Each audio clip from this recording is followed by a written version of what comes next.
Hello, everybody. This is Kyle Perkins. I'm here with the Keep and Rolling podcast. We just got done with our Sunday open mat. I'm here with Joey Deal. Joey Deal. And I've messed up a lot of names in my life, but I will not mess up the leader of the Kongkaew clan, Anna Kongkaew. Anna, how are you doing? I'm good. Awesome. Very good. Anna Kongkaew. Anna Kongkaew. Kongkaew. Which we always did struggle with that. We didn't know. But now how you to say guys it. know it. Now we got it. Because you look at it and there's like so many vowels in there. Yeah, there's a lot of different letters in there. Yeah. Anna Kongkaew. Awesome. Anna, how were your rolls today? I was tired. I'll admit it. Sore, tired, but they're fine. Sore and tired from what, Anna? Oh, the 15-minute Shark Tank the other day. Why'd you have to do a 15-minute Shark Tank? Should we tell them what we're celebrating? Sure. Go ahead. Anna just got her brown belt. Thank you. Just Thank yesterday. Quiet. Quiet, fans. Quiet down front. Anna just yesterday, she did her brown belt test, and it was a pretty tough test, physical. So you're Yes. sore, huh? I am. That was the first thing I am. asked you today. Yeah. What's sore? Like your legs? It was my legs. You guys, you had me do takedowns. Yeah. Should we explain what the brown belt test Yeah, I'd is love like? to hear the whole breakdown of it. I missed So it, so I'd love to unfortunately, hear. Kyle wasn't there. No. He was there in spirit. He was there in spirit. Spirit. Yeah. Yes. You know, we'll talk all about your background of like, you know, who you trained with and how you started jiu-jitsu. But yeah, we'll explain the brown belt test that we did for her. So the brown belt test, at my school that we're doing a little bit different than other people's tests. Like we focused on for purple belt, a lot of it's the bottom position. So all of the guard, like the more advanced systems of guard, and some leg locks and and lots of escapes, still like focusing on like pin escapes. So then what's left for brown belt is a lot of the stand-up work. And I like the idea of kind of like later in your jiu-jitsu journey, especially for those who didn't wrestle growing up or didn't do judo growing up. So if you're an older practitioner, That's by me. so by the time you make it a brown belt, now you're ready to really step up your takedown game, or at least know that you understand it enough. Because that's really what it was, and it wasn't that we did we didn't do a bunch of judo throws, like big throws. No. We did some very Jay simple would have stuff. died. Yeah, Jay was the uke, so he was getting thrown around a lot. Wow. He was a trooper. Do you hear that confidence by Anna? Yeah. I would have killed him if I was throwing him. I would have broken that man. Pain. I would have Hit him with the earth. Yes, over and over and over. Let's do one more. No, I trip over him and like hurt him. So it was all, a lot of takedowns. So we started the practice with like a round of hand fighting, just like a live dynamic round, like we do like most classes. So she started with that, and already, it's like, and she's like going pretty quick. So I'm watching. I'm like, okay, just pace yourself. Just know it's gonna be a long day. You say pace yourself, but it's hard just to like, stop, right? Okay, we're So- just going with it. And then we drilled all of our different types of takedowns. So we did it more like topical, like leg tackles versus upper body throws versus sacrifice throws. Like, so there's topics, and I just said, go show me what type of takedowns you do. And then we had a list of things that we do on our curriculum. So then we kind of like cross-referenced what she did, added some things, worked on a couple details. So like treated it like a class. Yes. And the idea would be like after your brown belt test. So more than it being like, I guess a test is not even the right word for like what we do there. It's more of like an assessment. Yeah. Right. So Or just seeing where you're at. Like But an by the time you're testing evaluation. someone, they're getting their belt. no matter what, Yeah. So it's not a test as much as it's like, here's where I want you to feel like after today that you could explain to someone, here's some ideas, even if you're not a master at this type of takedown, but these are the types of takedowns that everyone should know a little bit. Yeah. So that was the idea. So, I mean, that was a lot of takedowns. So even just getting up and down is tiring. Yeah. That's the most strenuous part of those classes, Yeah, right? Jay was a Sorry, trooper. Jay. So, and then we did lots of guard passing and then pinning and advanced submission systems. So like all the stuff that we've been working on recently was part of that like test. Really cool. But then you finish. So it was about an hour and a half of that, maybe almost 2 hours of that. Of technical Yes. work. Of technical work, plus some like live drilling stuff. Right. And then we finish with the fun part of a 15-minute round. for you. Yeah, it was really special to see, because we had a small group. We don't have a big class on Saturday. We have a small group, but luckily there were some people there for it to make it fun. They're great. They're great. And everyone was like cheering her on. Yes, And, that's what drove me. it was like, so cool. I had to close my eyes. I'll admit it, but that's how I roll sometimes. So it's like no big deal. But like just hearing the voices saying, "You can do it. Good. That was great. And your Yeah. family was there, which was cool. Yes. So her kids, who were very judgmental, though, they're like, "Get off your Because- knees, mom." Because they're wrestlers. Then and you probably do that to them. yeah, because I know what they're supposed to do. Doesn't mean I can do it. But they're young. Their one moment to yell at Yeah, their they get to mom say the same from the thing back. stands. And I get it. So that's why I'm like, I laugh. I'm like, "Mom, I know. Wrestle off your knees. Get up. And Anna's eyes are closed. I was like, no, I'm I'll tired. stay right here. So we did 15 minutes straight, and I would have it where she'd start on the feet with a lot of people, and her goal was the number one goal was to stay on top. So even if you had to go to the bottom or something, if you get it reversed, you got to fight back to get on top. Yes. And work for submissions, work towards pins, Nice. takedowns, pins, submission. And she'd submit someone else comes out, and it's just nonstop rounds. And then I'd sometimes pull it out, There are a put someone few else in. big guys there. And we had some big boys, Yeah. and I would make them go down, like have her work on guard passing. Yeah, I mean, she went with everyone, Yeah. everyone in the class. That's amazing. I got to finish with her. She armbarred me at the last 5 seconds That a left. girl. and, That a girl. then I lay down. Yeah, and then she laid there, and it's time to get her belt, and she wasn't getting out. Give me a few. Anna. And I was like, let's line up in a couple minutes. Let her just catch her breath and we'll get her going. Yeah. Well, You know, and- Anna, time to line up. Oh, man. I was Wait, supposed wrong one. Hold on. 1 second. I wanted that one. Where'd she go? Anna. I was right there, just laying on the bed. Yeah, so it was awesome. To me, I think it's I love it. And Kyle, you've experienced our purple belt test, right? Yep. You were there when we did Rocco's, right? Yep. So that same energy of Just- the team is it's not really even a test. Like we said, it's like an assessment, but it's also like an acknowledgement of your dedication to jiu-jitsu, so that everyone else gets to celebrate it with you. And how lame would it be just to give you the belt? 100%. Oh, gosh, no. Well, especially Yeah, right? too, how lame would it be to just be given the belt after you've had the experience of everyone there pushing you and, kind of Right. you Yeah, couldn't go no. back to just getting handed your No, belt. yeah. It's those moments I think are special. And for those who don't know anything about jiu-jitsu, as an adult, you get your white belt is your biggest belt. Obviously, it's the first one. It's you walk in and you can get a You belt. start. Anyone could technically get it, but you gotta Gotta start. keep going. Yeah. But then there's only blue belt, purple belt, brown belt, and black belt. Those are your major promotions. And there's degrees after black belt. Unless you start as a kid. Unless you start as a kid, and that's a whole Yeah. can of worms. Yeah. We're all too old for that. Yeah, we're old. Oh, you guys Which- are young. And I don't, if this is rude, people will probably get mad at me. Can you say how old you are? No. Dude. I know. No, it's fine. It's fine. I don't care. Some people are really I'd like, rather people know so they take it easy on me. But how old are I you? am 50. I And turned you- 50. You just turned yeah. 52, right? November 1st. Congratulations. Wow. Yeah, congratulations. I Yeah, made it. Very You good. made it to 50. Yeah, no, but that's huge. Like to me, I know the reason why I want people to know because they wouldn't know by even looking at you Yes, or very watching. true. Like no one knows. I love that. Thank yeah. you. Oh, Thank no, you. that's a compliment. Yeah. But to be 50 years old, and to be able to accomplish what you're doing, most people don't even understand, how difficult that. Like young people can't do what you did. Yep. So that's I a big appreciate accomplishment. that. Yeah. But my point is there's only a few promotions. So I think it's critical that we make these special and we don't make them just like, hey, No, it was awesome. I here's loved here's Think your about that. brown There's, belt. there's See you one later. more for Anna. It's That's like it. imagine if we just the second I to don't wanna last one skip wasn't it, a man. big deal. Yeah. Yeah. So how do we make it a big deal? At the end of the day, it's not a big deal. It's a piece No. of fabric. No, and So- I said that. I was like, because you told me a while ago, like, oh, okay, you should be testing soon. But I was like, oh, no rush. Yeah. Whatever. And I think you have the right attitude that you didn't. It's not to you. It's not that important. Yeah. But it's Because honestly, it's special though. I told you, I jokingly said, well, I do nogi now. So it's like, okay. So she got this belt that she's never gonna wear. Never gonna put on. Yeah. We'll never see it It's again. become like a strap for one of her bags. Yeah. Use it as that. Yeah. Well, I'm glad that you. I'm glad your family was there. I'm glad it was like a special event. Everyone seemed to have fun. Yeah, no. That's really cool. So I'm just assuming with this is a pretty far level into jiu-jitsu. If you're getting a brown belt, we're expecting you to get a black belt at some point. So did you start jiu-jitsu with that as a goal at all? No. Yeah, let's not do at some all. origins. Yeah, let's. Okay. Can you bring me back to your first jiu-jitsu class? Oh gosh, so I was the mom that sat to the side, and my kids started.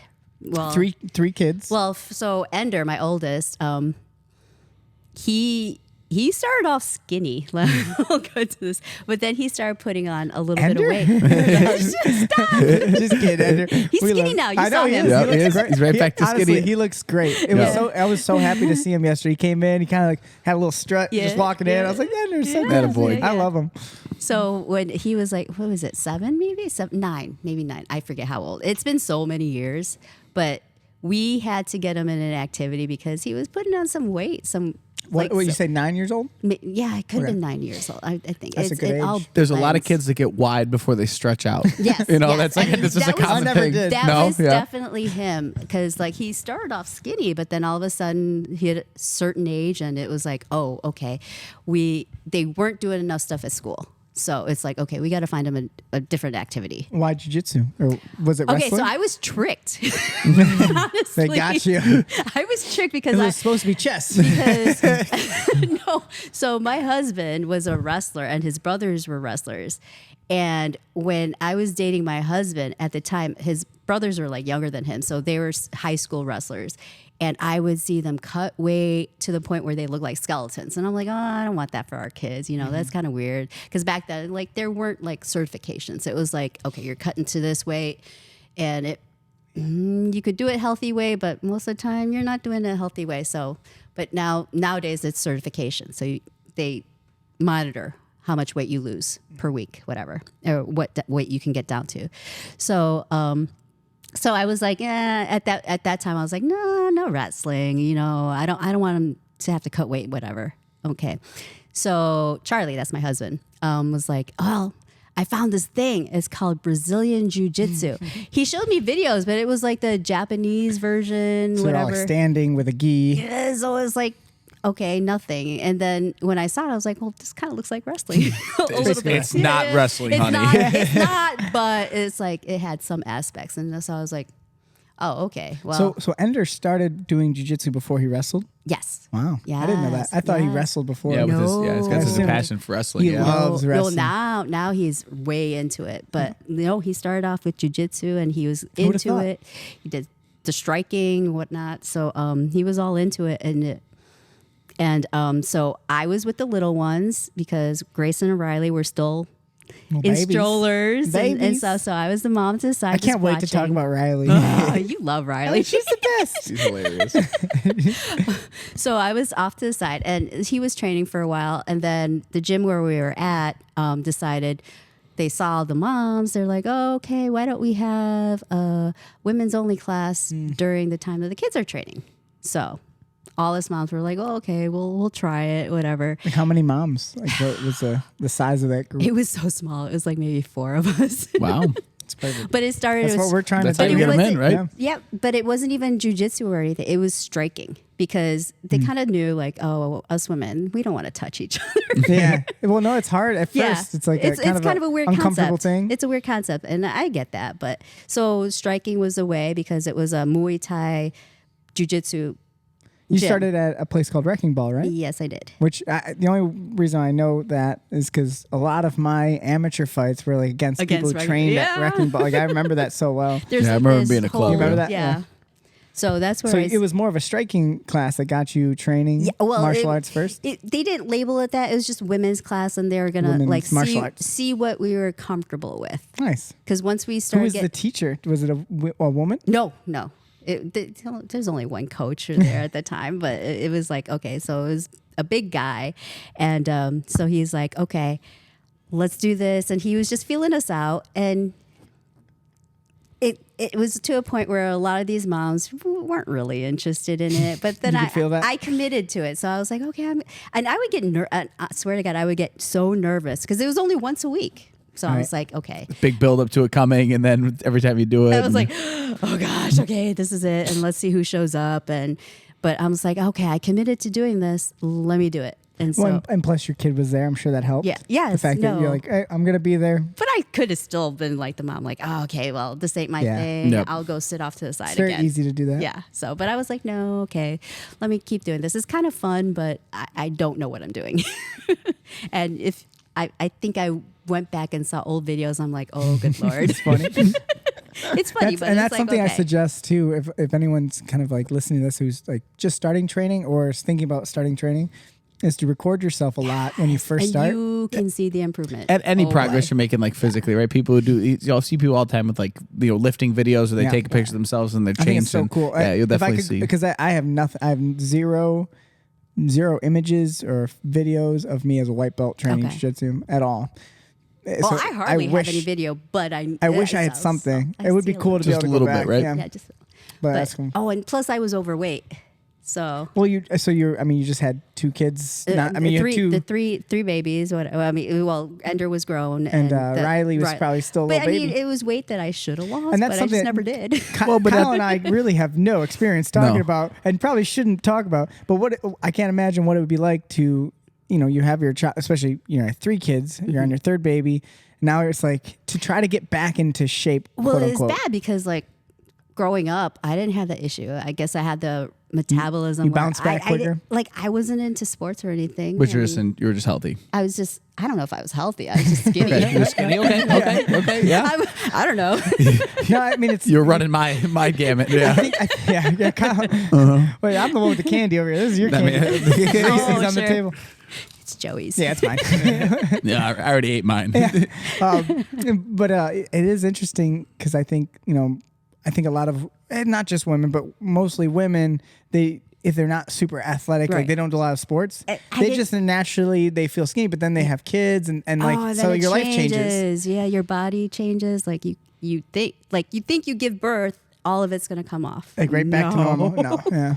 Wow. Absolutely. Well, not. and then back to back to back, right? Like Yeah. I guess Well, like no, it wasn't back to back because so Ender to Grayson, so there's pretty good gap. There's right? Ender. There's 4 years Yep. between them, and then Grayson and Riley is 2 years. That's pretty good. Yeah. Yeah, but so I mean that's only it's not So that too should much. have been time to It's be not like too much time off, right? I mean you have I don't know. have a year to have the baby, and then I imagine it. Yeah. But I imagine after 9 months of Kyle, carrying, can we get you pregnant? I mean, we could try. Can we try one of these? with this new day and age of science? Yeah. Can we try one of those like what's that movie with Arnold Schwarzenegger? Twins? Twins? No, is it twins? Junior. I don't know. There's some movie with where he was pregnant. Let's Yeah. I want to get you pregnant, Kyle. Let's do this. Oh. I'll be the daddy. We'll adopt. Is this what this whole podcast was about? Joey's just He wants you to get pregnant for him. Yeah. You have to carry the child. I ain't doing that. I'll carry but my I'll hand work. like this. But you forget about it after. Do you? Yeah, it's like my mustache. Yeah, you just forget you have it on you. Well, I don't know. They have to cut you open. Well, So I had to cut this thing. While we're talking about this, though, is like I know there's a few. I think we have one girl right now who's pregnant, and she was training a little bit. Kristen. yes. It's like when can you stop doing activity? I don't know. I just wasn't Were you- active, so I don't know. You weren't very active. I mean, I would walk and stuff, but it's like it I wasn't wonder- enough. Yeah, because it's tough, but I think it's always good. I've heard like for you, if you're pregnant to be still active, still doing stuff. I mean, you could walk around, whatever. Like nothing that's going to be like endangering you, Right. but you should be fine as long as you're careful. But as I said, I just really wasn't active. Yeah. Like I was one of those like every so often, oh, there's a video or let me try that. But it just wasn't very interesting. Yeah. And it's like, oh, okay. No. So when did you feel like martial arts was for you? Because you're surrounded by people that are doing the same thing and you're just encouraging each other. So that was the fun part. So you And enjoyed it's it? just social. It's just social. So you still weren't doing jiu-jitsu yet, though? It's all striking? No. So I wasn't. So back then there was no like beginners. It was just adult class. Mm-hmm. So nowadays you get like your beginners class versus advanced. So the adult class was intimidating. So I did the women's, and he would throw. We would do more striking, but then I actually took one of the guys who was the kids coach, and I was friends with him. So I was like, hey, can I pay you for private lessons so that you could teach you some moves like shrimping? Do just so I could get Classic first move. Just That's to awesome, get though. comfortable. That's really cool But that that was you my wanted to mindset. learn. I was like, well, I don't feel like I'm ready for the adult class, but let me get ready by taking some privates, and that's how I got comfortable. It's a great way to start. And then the women's class, like a lot of the women were drifting, but then there are some women that were in the adult class that saw it as extra time to train. They're like, hey, can we join? And so that's where I met women that were actually serious about it. Nice. So that was cool. And that's when the coach started introducing some jiu-jitsu, some grappling, And so I started getting comfortable with it. So I was like, okay, I think it's time. So they introduced the women's class. Most of them fell off, but then you pulled the girls from the jiu-jitsu class into the women's class. They pulled themselves because they wanted extra training. That's pretty cool. Yeah, that's cool. So and this is all no gi. Like Yes. you didn't wear a gi at all, right? no. Do you remember your first gi? That was the whole private because so I took one of my son and I were like the same size, so I took one of his gis. Nice. And I was like, oh, okay, show me what to do with this thing. Did you instantly like have a connection with Ender then? Like, did you guys train a little bit together and play? And At some point, we were each other's partners because we were like. All the guys are big. It's funny because they stayed partners for a while. Yeah. Like throughout. So like fast forward, 8 years later, when I had to find a new gym. Yeah, they're training with us, and like him. It's so I thought it was always cute and funny. But like Ender would always go to his mom to go train. Yep. Like it's awesome. And you guys are good training partners. You guys knew how to work well, even with pads. Like you guys love They training hold pads for each other really well. Yep. I mean, like that's a badass mom. Yeah, that's a good connection to have too. Yeah, super sweet. So yeah, let's go back though. Keep going back in time. So then so now you like it. Yeah. You're like, all right, this is my. I was like, okay. Do you say like this is my thing now? I it was like more martial arts. like Ender would compete, so I was like, well, I want to know what he's doing, and so I was like, well, because when he was training, I wasn't like a lot of the moms would just talk with each other, but I was just actually just watching what he was doing, and I was like, oh, okay, that's cool. Could I do that? I don't know. That was my thought. So I was like, oh, okay. So when I was actually on the mat, I was like, oh, okay. It's awkward, but doable. So I was just getting comfortable with it. So I was like, okay. And then we become partners because I was small, he was smaller size. So I was like, okay, do you mind being partners with me? And he's like, just no. to describe, when she says she's small, how big is Anna? How tall is she? I'm very bad with heights. I'm What do you think? gonna say Anna's 5'1", 5'2". 5 feet. Yeah, 5 foot flat, baby. Well, not even because Ender makes fun of me because I say 5 feet, but he's like, Mom. I think you're shrinking. Mom. No, it's actually 4'11". We got a machine. We got a machine to test you. Yeah. 4'11" 3/4. Wow. I'm not jumping on any machines. Yeah, I'd say you're a solid 5 foot. Okay. So did you ever have a moment? So everyone always the story is always from like a male child's perspective of there being the one day where like your mom was beating on you, and then she finally realized like I got to use a weapon now, and then finally realized like With a spatula? the weapon isn't even going to work. They're too big. You just get too big. But then with you learning jiu-jitsu, was there ever a changeover where you're like, wait, I can re-kick his ass again? No, because he could I'll always guillotine beat you, son.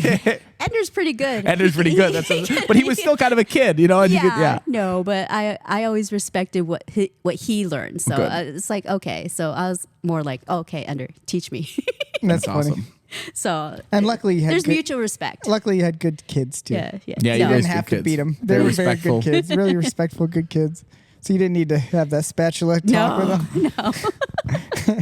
Not that kind of relationship. That's great. I was pretty good about having the mom stare too. They tell me I have like a mom stare when I they're can getting see out of it, line.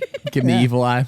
Yeah. Give it to Kyle. And Say that it. was, no, Stare them down. Do you call by their middle name? no. Joseph Michael? Right? You heard that one? Yeah. Or just Joseph, right? Oh, like yeah. if you do a long name. No, I mean they're pretty good about listening. Like when Yeah, they they're good yeah. kids. So So then when did you get the other two in? So then they probably trained when they were like 5, huh? So Grayson was 5, Riley was 6 because I wanted to wait till they wanted to do it. So Grayson was like, yeah, okay, he's a bundle of energy. So he was like, okay. He saw the kids class and He's like a little mini Ender, right? I feel like he's just like Ender. He's like Ender. He's a little bit more hyper sometimes. Yeah, I would say he honestly. just goes. Yeah, Grayson's going. But like I even say it's funny. Like I was looking at like the way he dresses now. He just has become Ender when I met Ender. Well, because now they're wrestlers. They Yeah, all just the dress alike. personality. They all dress love alike, it. honestly. Yeah, because I feel. So wait, how long ago? So you've been training for how long? Can you I think you said 10 years yesterday. It's all a blur, So but I want to guess like 10 years. 20. I don't know. It was 2023, 2013. Maybe. Yeah. I don't know. It all blends, honestly. So But it's cool. I mean, think about that too. Like time. Most people they say like 10 years is kind of like the gauge for like white to black belt. on average 10 years, Yep. more or less, And I'd say Anna, without a doubt, if we look at her card, you were very consistent. You've been training very consistently. Because I always look at that, if I'm thinking about promotions and stuff, because there's hours, then there's like how long how many, the duration of time, and then there's also consistency. I'm like, you're very like, man, you filled out that card so quick. But yeah, I did fall off a little bit just because I've been enjoying watching the kids wrestle. Yeah, and I want to talk more about wrestling season. Yeah, there's a lot of questions. But even when you're inconsistent, like you are consistent with that. So like if you're coming 5 times a week, you're coming 5 times a week. If you're coming once a week, you're coming once a week. But you're never very consistent. You never dropped off and like where's Anna? Anna's always around, which I love that. What else about the origin? So did you have a feeling like when did you know that you love this? It was just because obviously you're a brown belt. You love this. Yeah. You have to. You better. No, it's just learning. It was just fun to learn ways to manipulate someone else's body. Nice. Honestly, it's just like figuring people out, like how to make them move, how to make them stop moving. And you were rolling pretty soon. Like you jumped right into like training live and. I was trying to remember. I mean, somewhat, just because I wasn't afraid of it, but yeah, I guess I would start rolling. It was like something. It was part of it. Yeah. So it's been so long ago. I don't know. You get that like. But now it's like it's so like ingrained in you. Like you just train. You don't overthink it. Yeah. So sometimes, and Anna, I'll say, is really great to have around in the sense if someone new comes in. Yeah, you throw them at I'm me. like, oh, Anna's super nice to like. Yeah, it's like Anna. Anna's very non-intimidating. She's very sweet, and you're very smart and technical, so you can help them through things, and you can talk to them, and like. Especially if we have another girl comes in, like you're a perfect example. It makes it seem accessible to them too. And maybe you can't even remember what it's like to be them. I mean, I just I told you I remember being nervous like that. So you can feel I get that. But now when I walk into someone, unless it's like completely new, I'm slightly nervous, like because you never know what partner you're gonna get. So. Yeah. But now it's like, okay, I know how to keep myself safe. So I'm like, okay, whatever. I was just going to say that, there's a level of just confidence for yourself that then you're just, any room you walk into, you're like, I'm going to be okay. I can handle myself. Someone might be better than me or something like that. And you know what to avoid. Yep. Right. I don't know when that is, but it happens hopefully kind of soon for a lot of people. Like, in the next, like, if you start like in the first 6 months or so, like where you can just start to understand, okay, I need to be careful. I'm rolling with this person, that, but like, or I shouldn't roll right now or whatever it might be.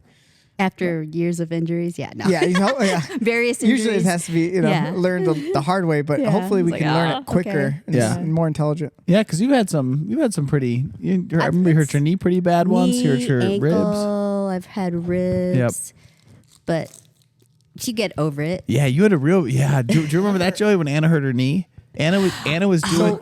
There's a few times I remember something. I remember Ender hurt your ankle. Do you remember that? Yes. So that was like a pretty bad one, right? Like it wasn't horrible, but so the one that was real bad was she hurt her knee in a striking class, and she So it started off actually with it was takedowns. Okay. It was double leg, and someone was trying to double leg, and they hit me laterally, so it already messed up my knee. So I just remember she was in a striking class, and you must have like retwisted or something, and she went to line back up from somebody teaching, and she just passed out from the plane, and we were all like, "Oh my god, what happened, Hannah?" I don't think I was there. That was a bad one. Yeah. But Riley was like walking with me, and she's like, "Oh." Yeah.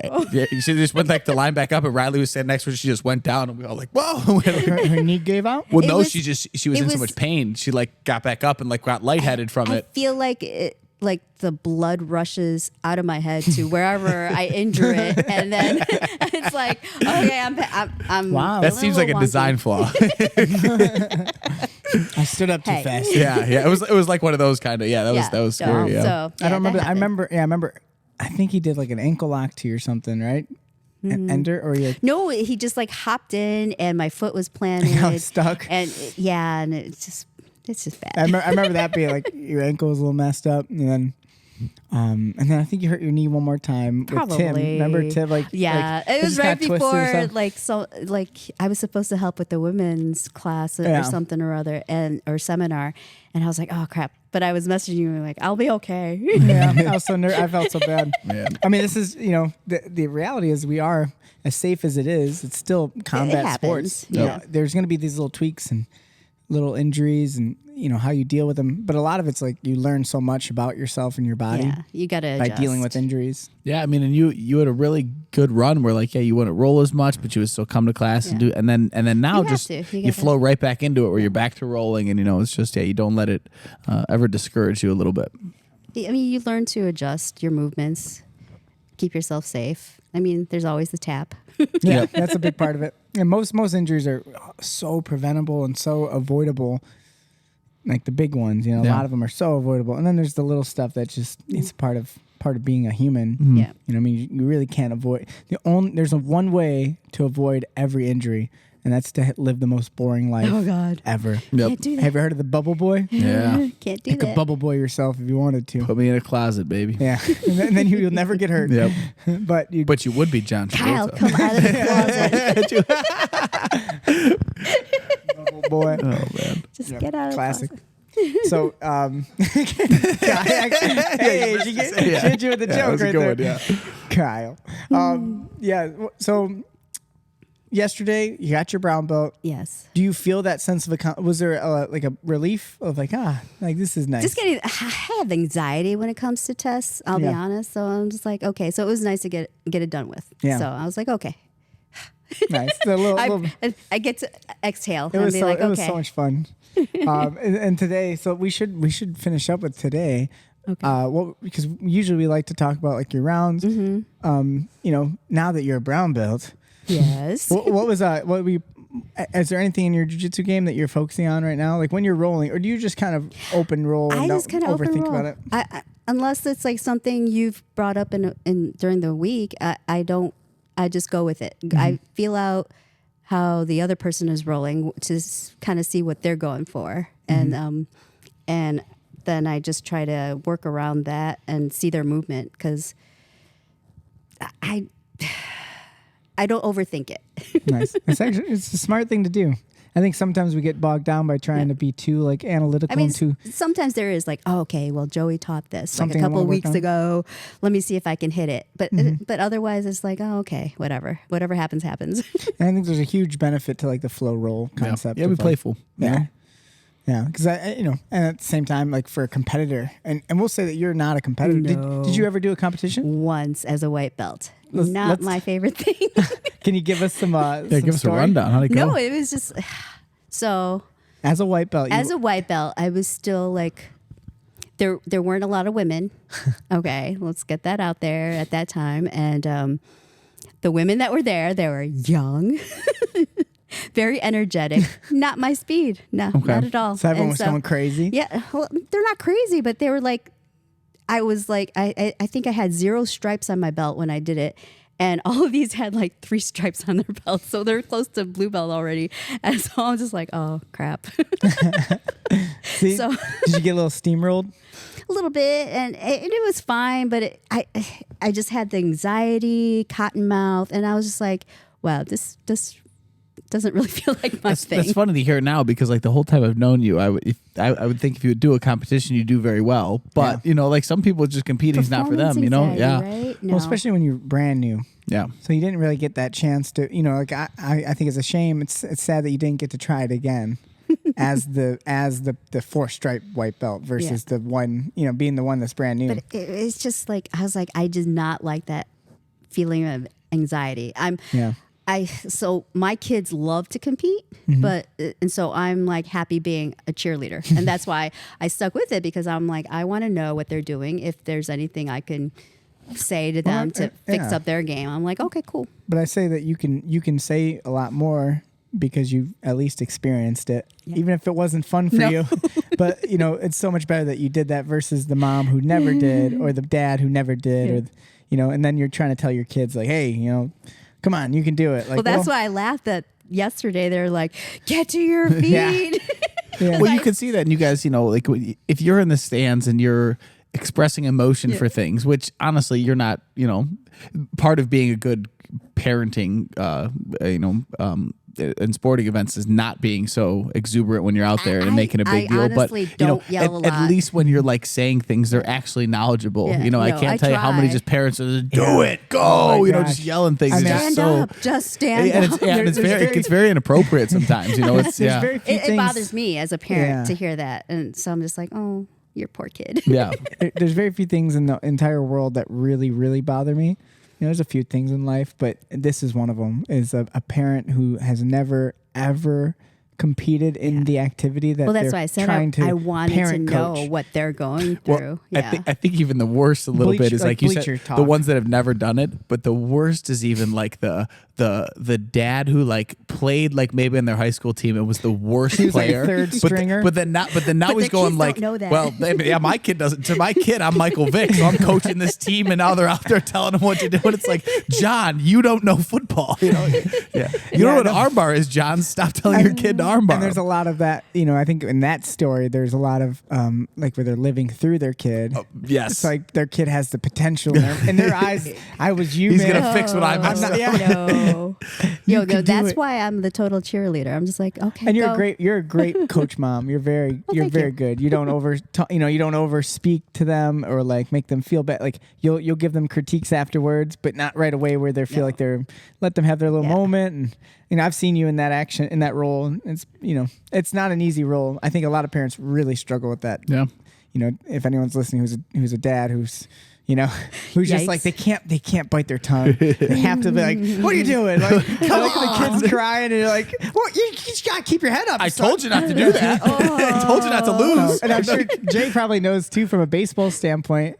You probably, and I think Jay, he coached baseball, so you probably had some dads or moms. Okay. You know it. I've been telling him to hit the ball, and he just goes up there and misses. I don't know why he's doing that, but I mean, And I think wrestling is such an emotional sport more than, and I'm saying wrestling because you're a wrestling mom. Yes, I But even am. jiu-jitsu can be Yeah. emotional too. But wrestling in particular, there's such an emotion to it, so that the parents and like it bleeds into each other. So the kid, you can feel the emotion from the kid. They're Yes. angry, they're sad, they're upset, and the parent, like if you see your kid upset, you can't help but feel that I too. try. And then they're feeding yeah. off each other, and like Yeah, no. it gets emotional. Yeah. Man. That's why I try to like make myself blank Yeah, I before think it's they important. compete, just because I'm just like, well, I don't want them to feel my anxiety because I get nervous for them, but I For try sure. to like hide it.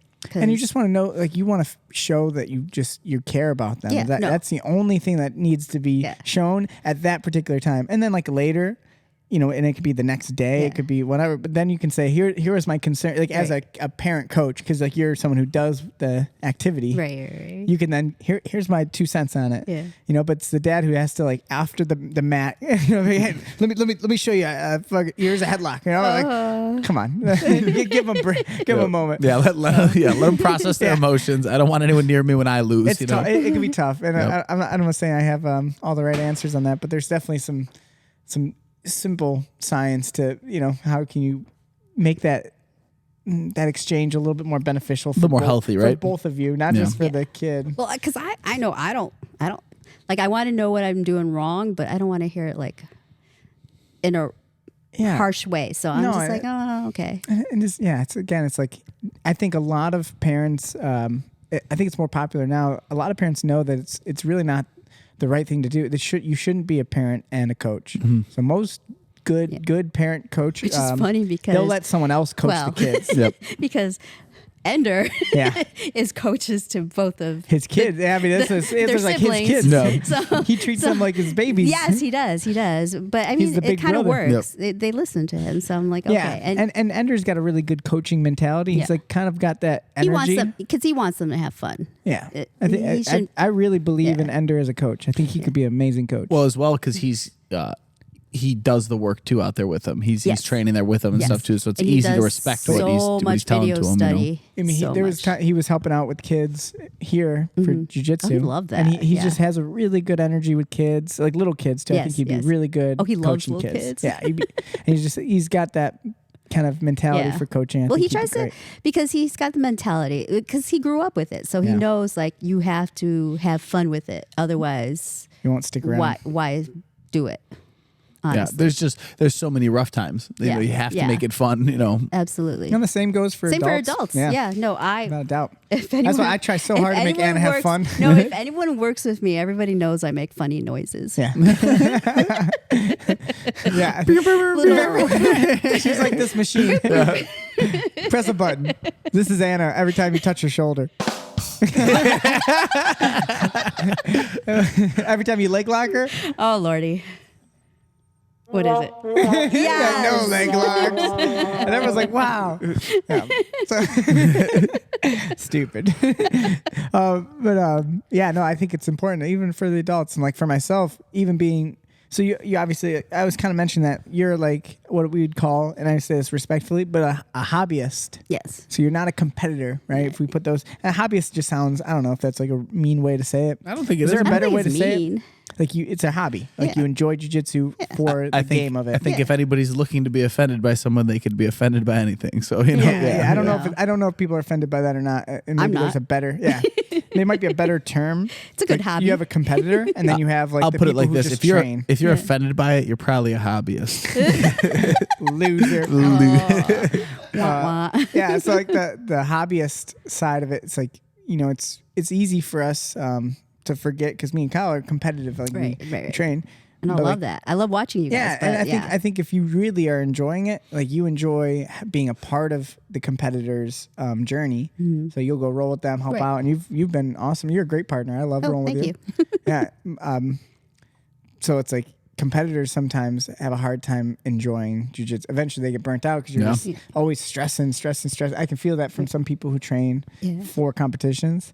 Well, that's why. And then I just have to remind That's them, why it's like, I hey, love just play. Taylor. I love cheering for her because like she goes out there, she puts herself out there, she gives it her all, and then sometimes oh my gosh, she got to me. She almost made me tear up because she came back to me one time. It was like, and it was some matches that I watched her, and I was like, I was cheering for her at home, and I was like, oh, good job. So when I saw her the next time I saw her, I was like, oh, good job, and she's like, I thought you were going to be mad at me because we talked about this and I got caught in it. And I was like, girl, what are you talking about? I was like, you put yourself out there. Good job. That's awesome. Yeah, I think that's really important that everyone has that value too. We've talked about this, but it's like, even though you don't compete, you're a huge part of everyone who competes at the school. Especially like someone like Taylor, who, you know, I love her.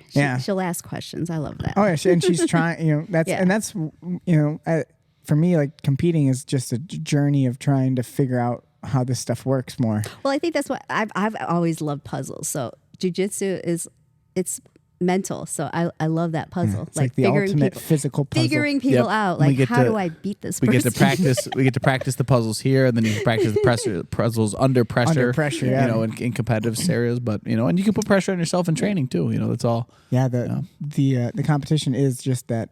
It's like the next level of the puzzle. It's a puzzle on a mountain where you could fall off. Yeah, I mean, you could do a Rubik's Cube in your room, or you could do it from skydiving. Do it in a big room with a bunch of people watching. You know, it's the same difference. Or you could jump off a plane and try it. I've seen people do it. Yeah. You seen that video? No, I haven't seen skydiving. Look Rubik's that up. Cube. Yeah. Oh boy, you guys find the weirdest videos. I know. Yeah. We don't have a life. Sure, it's jiu-jitsu life. You're scrolling through jiu-jitsu every once in a while. Every once in a while, a Rubik's Cube Something video pops up. You know? What else? So is there anything else about your origins here? So I feel like we got the gist of it. A lot of it's because of your kids. Do you feel like if you didn't have kids, would you have found your way to jiu-jitsu? I don't know, because that's the way I was introduced to it. So I couldn't answer that, honestly. 'Cause it probably wouldn't have been on your radar at all, right? As It I was said, more I was tricked for-ender. into it, which is fine. But yeah. So my life is what it is. So I couldn't answer that. Yeah, That's honestly. awesome. What did you do before jiu-jitsu? Nothing. Nothing? Took care of the kids. She's just a Okay. mom. I'm a stay-at-home mom. Okay. And you always were? Yes. That was actually my goal. Like, people can talk shit about me, like she doesn't want to. No, raising my kids. You always was my wanted to be a dream. mom? I did. Okay. I did. And so Kyle's in the belief that's the right way. That's And so I mean, cooking, cleaning, structure, America. compliments on my kids, so I feel like I You did a did good your job. Yeah, you did a good job. I really do believe I've said that to you before. It's like you did a good job with your kids. Well, what a great example of like, honestly, Anna's kids are some of the most respectful and like well put together kids I've met. And then, you have someone who said like, well, I put the time into it. And then you have other people who are like, well, I have my own thing and stuff that I do too. And well, your kid's kind of an ass. It can be. Yeah, it can be. You never know, right? It's not always the case. I mean, I'll say this is just, to defend my own mother. Yeah, like my mom, she worked 2 jobs, worked overnight. It's like I'm not knocking that. I'm not knocking my lifestyle, but it's just how things worked out. Like I probably ate McDonald's more than I should have, but it's like that's my kids still did too. Okay, so it's all good. Don't judge me. Wait, did you cook a lot? Yeah. I cooked enough. It's not my favorite. If you thing. had to cook a meal for your kids, what would you pick? I know what they like, so I mean, SpaghettiOs. Oh gosh, Riley is a pasta lover. Okay. She Riley. loves pasta. Right. Yeah. So Rye dog, I call her. Rye dog. Rye dog. Grayson, he's a meat eater, so he loves beef. Okay. And then Ender's a weirdo. Isn't Ender will eat anything. Yeah, he legitimately is like a garbage disposal. No, not anymore. It's so Used to be. strange. He ran the gambit. Like he would eat everything. Then honestly, after COVID, like his taste buds changed, and so now it's like he eats to just maintain. Honestly, Yeah, I'd never seen a kid. We would all go out to eat and like it Tabasco. just It always had to be Tabasco. anything right? you left in your plate, Ender's I'll clean that up. Yep. Literally just suck it up. Now it's Grayson that does that. Oh yeah, Grace is getting I big. guess it's just the wrestler in him. Like, so if you're not cutting weight, or if you are cutting weight and like you have a chance to eat, but and Ender would eat some funny things, right? I remember it would be like a hot Tabasco. summer day, and he would go get a hot bowl of soup. The kids are soup lovers. Yeah, no. Yeah, I always thought that was funny. It's comfort food for them. I remember going out to eat with him in Florida, and he ordered a giant fish. The red snapper. And he pulled the eye out. And like the first thing he does is just eat the eyeball. And he's like, He loved That it. and then is good. he literally ate it like he was like planning every little movement. You remember, like he set up the table and then just devoured it all. Yeah, he loves eating. Hey, when the food is good, it's good. Your kids are great. I do want to talk about Riley. So Riley's my favorite. And I'm not shy. I'll just say like Riley's my favorite because I spent a lot of time with Riley. We were hanging out a lot. Like she was always just hanging out as a kid Do at the the gym. acro yoga, and we all got to that play stuff. a lot. Like and you're all your kids are great, but like Riley is so shy and like especially you then. guys would make so much fun of her. Like in a fun way. No, she took it well. Good. She's just a very. She knew that. You noticed she looked at me right away. Yeah, no, You guys. You bullied my daughter. I always felt No, like she I loves you, connected Kyle. so much with Riley because like I felt like her when I was a kid. Okay. Like yeah. very shy and quiet and like didn't talk much. So Riley never, like I didn't hear Riley talk for the first like 3 years I knew her. Still like once she gets to know you, then she opens up. But like that initial. So it's like I almost the same reason why I love cats. You know what I mean? Like I'm just being honest. Like I love cats. Yeah. Like a dog is so easy. You get a dog and no matter what, they're like love just you. excited. They're like Yes. hang out with you. You had to earn a cat's A cat, you personality. gotta earn, and like, but when you get that, like that one moment with my cat, like in particular, I've had cats my whole life, but like there's a couple moments where you lay down and the cat comes up and like just like like puts their head on you and like lays on you and like oh look at it, it's happy. Yep. It's like that's with Riley. It was the same feeling. It's like she's like a little kid, kind of shy, and then every once in a while she like have So, fun, and you're just like You know she's what's having so fun. Look funny? at her person. Yeah. You know what's funny is like we just like maybe like a year ago we got cats and she's like the mom to one of them and Nice. that cat's kind of a bitch.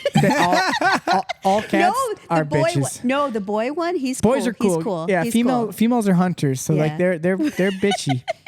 The boys usually are just fat and lazy and hang out, but yeah, I have 2 hairless cats. For anyone who doesn't know about my cat situation, One of my favorite things Riley said once, it was so nonchalant and funny, was she was just going through a phase where she was dyeing her hair a bunch of different colors and stuff. It was like her freshman year of high school or whatever. So then I hadn't seen her for a little bit because she was at school, and then I saw her again and she did have her hair dyed, and I was like, oh, you're not dyeing your hair anymore. And she just very casually was like, yeah, I was weird for a little bit. That was so funny to me. So I was just trying that out. I was just trying out being weird. I didn't like it. it's a tough age. Yeah, it was so funny. It was awesome. I know. I love Riley. And me and Riley, we had so much fun doing acro yoga. Yeah. I wish we could find more time for acro with her. She's busy She was with so wrestling good. now. Well, I mean, she was Yeah. perfect for you, right? Yeah. You could, amazing. So Yeah. you could toss her. So and- acro yoga is something I've been passionate about for years. It's like partner yoga where we get I to. loved watching you guys. Yeah, do I mean, that, you were a big fan of us. You Yeah, used to no. videotape us. I was like, oh, you guys are so good. She got really good. Yeah, it was fun. I mean, there was a time when we first opened this school where like we were like she was here all day. You would come in during the day. You guys were doing like trying Dances, to do dance man. routines. Yeah, I was, yes. dude, it was like partner dance. I was throwing her up in the air. That's awesome. We had some cool stuff. I gotta find some videos of that. Well, I just remember seeing you guys do some acro stuff and going like, I don't think you could do that with another, like a full size girl, you know, because just like the way, you know, she, I'll throw her around. It was amazing. Yeah, it was lots of fun. So shout out to Riley. That's funny. Oh yeah, and she's wrestling now. So Yes. so let's get into the wrestling vibe. So you now, do you consider yourself a wrestling mom? Like you're just the all-time school mom? I consider myself a wrestling mom just because my kids are wrestlers. Yeah, but you're the school mom, right? Like you're there all the time. Not there all the time. They know me. they know that who I'm there for. Yeah. So Because it's all high school now. But Yeah. what about when it was in the club? I feel like you were probably like organizing stuff. no. I'm surprised. I just Not bringing watch. juice boxes? I thought you were the wrestler mom. No apple slices? No. Oh my god. Sorry. Come here, kids. Come on. I made my kids self-sufficient. That's Okay. how I raised. Smart. Yeah. Very smart. You made themselves chocolate bars. Well, they can go buy them. Yeah, they would always be selling chocolate bars at our school. I remember that. I'm like, give me a chocolate bar. Yeah. Like, it's $1. Give me one. What they got charge so me? many trips. $3. It's just gosh. scamming me. Well, that would be Grayson. He's kind of a hustler. Yeah, I could see him doing Trying that. to make money. Yeah. Good for him. Yeah. How's he doing? How's his wrestling going? It's good. He's good. They're going to be certifying soon. Is he a sophomore? It's a junior or senior? He's a senior. He's a senior year. Yeah, so Okay. Last year. So last Riley's year, a sophomore. how far did Grayson make? Last year was a weird year. It was so there's two of them that are good and they hover around each other's weights, and so yeah, he lost the wrestle off, so he had to go up a weight, and it was just a little too much for him. So. Okay. But now he's bulked up. Hey, it And looks pretty big. He was here you yesterday. saw him, right? It's like 130. Good. I put him on a Well, scale. I just remember the story that I always remember with Grayson was like he really wanted to make state Yes. for wrestling. And then, you know, all his friends would always kind of mess with him about it. And then he made it for his 8th grade year. did, And then his COVID COVID shut year. it down. And he didn't get to go. And I was like, man, that's really so Harsh. it'd be nice if he made it he again. could make it. And We'd love and that. COVID didn't happen Yeah. again. Yeah. That's Or if it happens again, Oh, geez. shuts him down. yeah. Just If not it meant to happens be. again, Grayson, it was just meant to Just be, buddy. Not Yeah. meant to be. Yeah. Well, both kids went to Fargo this past summer because they started doing year-round wrestling because they weren't always year-round. And that's for Greco. Freestyle and Greco. So you did both? Grayson did both. Riley did freestyle. Nice. I mean, it didn't. I seemed like he was connecting to Greco for a little bit. He was going for throws. Well, and- he was part of the Illinois national team for their duels, and they got gold. So yeah, he was Wow. part of that team. That's awesome. Shout out So- Grayson. Yes. Well done, buddy. Yeah, and then Ender is like the coach, right? So He's a volunteer at Round Lake, so yeah, he's trying to learn as much as he can there in the coaching aspect. So, but he's in the room with them, so that's pretty cool. yeah, it's cool. That And they they've can always stick together. respected. They've always respected him as. And that's a where he coach. went to school too, right? Yes. Nice. Yes. Absolutely. I mean, yeah, you're always posting videos. He's got him in the basement, you know, doing dopamine bands and, you know, push-ups and pull-ups and wrestling the dog. And, you know, Yeah. so that's awesome. Lifting the dog up, doing Yep. curls with the Yep. dog. What was the dog's name? I forget. Rhea, their dog, the husky. Yeah. Yeah. And then my dog is Kira. Kira, that's Kira's what I'm the thinking little of. one, yeah. Kira. Doing curls with Kira. Curling Kira. Kira curls. Yeah. Kira curls, we call them. That's awesome. Yeah. Okay, so that's so maybe even before kids. I mean, we enjoy. We're talking. We don't know much about There's you. Anna. not Where'd much. you grow up? Chicago. grew up in Chicago? Jefferson Park area. Okay. So, yeah. Filipino though, right? Yes. Typical Asian family. So you weren't born in the Philippines though? No, I was born in the Philippines, but came over when I was 2. So, but I'm fully Americanized. Did you ever go back? No. I forget. I think I asked you this before. No. Yeah. Because I no. love the Philippines. I've been there. I know. Yeah. I was like, you got to go, and I haven't. Yeah. Do you want It's to? all good. I'm okay with that. I'll go to Manila with you. No. You gonna pay for it? No, Exactly. maybe if I can find a retreat to do again. Yeah. But it Yeah, gets no. expensive. Very expensive, yeah, but Yeah. it's really it was one of my favorite trips of all time. That's I loved it. We went to the islands and Okay. stuff too. I did a yoga retreat there, but yeah, it's like I've been to I could- Thailand because Thailand, my husband's similar vibe, Thai. you know. Yeah. Yeah. Yeah. Did you ever live anywhere besides Illinois? Nope. Wow. Always Awesome. Very Illinois. cool. Yeah. Bummer. Oh, I mean, I would agree with that. I mean, yeah, but that's if you enjoy get it, used you to know. it. Yeah, if you enjoy so it, it's you like, know. okay. Well, I was talking to my brother yesterday. He sees you all the time Yeah. because he's in the wrestling, Yeah. wrestling circuit with you guys. But You bump he's into each moving. other. He's moving to Florida. Yeah, Yeah. yesterday it was my nephew's birthday. Eric, Yes. who's a freshman this year. Yes. He's going to be wrestling at Johnsburg. Very but cool. they're moving next year to Florida, Right. right? And I was talking about just even the climate, right? Like I don't think I would like to live in Florida. I like Oh, really? visiting. No, I don't think I would. I don't think I would like to live there Why not? with the humidity and like, not that I mind it. I like being warm. Yeah, But like really when I think about it, I don't think I would enjoy that all the time. I think I kind Yeah. of You enjoy. always I know. I say love being warm. I you love. wither away at winter, and But I you're like. But that's in why I a like. funk. But that's why I like to move. I like to move around. I like to go travel. Yeah. Like, I want this to be my home. Okay. Honestly, I don't think there's a better summer than like Midwest summer. I don't think I'd own shirts if I lived in Florida. I would just always be walking around shirtless, sweating. getting sun. Just Yeah. Then you'd win I'd gold. love No, it. it's like, but I don't like. I'd finally win gold. Yeah, hey, Kenny. Shout out, Corner. shout out Kenny's Corner. Yes. That's good. But I think it's like it's more of the rain too. I don't like it's just not my favorite climate. I love. I'm really trying to fall in love. Like tell myself I love Illinois. I love the weather. I love the change. Because it's about to get bad. Yeah, it's We're gonna- right there. Yeah. We're right on the border. It's about to. It's We've had a about few to turn. cold days. Yep. Yeah. It's getting there. It's really like it's like January and February. That's when it starts getting painfully cold. But then we go to Florida in Yep. February. We're gonna do the Big Frog Retreat, We're out. which you've gone to. Yes. You've had fun? I haven't been able to recently, couple years. but yeah. Yeah. But I think- But yeah. no, it's always a blast. Right? The last one you went to was it Clearwater? Maybe. I don't know. I just know Ender and Riley came with me. Yeah, we had Okay. so much So fun. yeah. Yeah, we had a good time. It was super fun. Those retreats are always fun. Like Yeah. so, like Yes. I'd rather go visit in February. than- Gotcha. Yeah. What if we could visit all year round? I mean, I don't know if Florida would be my go-to. Where would you want to live, Kyle? If you could pick one place in the world. One place in the whole world. I mean, Florida's nice, but yeah, I definitely wouldn't go there. I just don't feel like it's my vibe. I've always found some just appeal. I don't know why people don't want to live in the Gulf Coast of Texas. The golf course? The Gulf Coast of they Texas. said the golf course. I live in I was like, a you wanna golf live on course on the Gulf Coast of Texas. You're like a golfer. Yeah, a golfer. Do you golf? No, I'm bad at golf. But yeah, I just thought. I mean, that's You a- remind me of like the Caddyshack gopher. I'm all right. And then Kyle just like Just pops that up. dancing. being me. There you go. Yeah, I think a Gulf Coast of Texas would be cool. Is it water there? I mean, like It's the ocean, like, yeah. How nice is the beach? No one ever talks about. That's the what I'm saying. beach That's in what I Florida. think it's hidden. I mean, you hear about Florida, but no one talks about Texas beaches. I think it's hidden, man.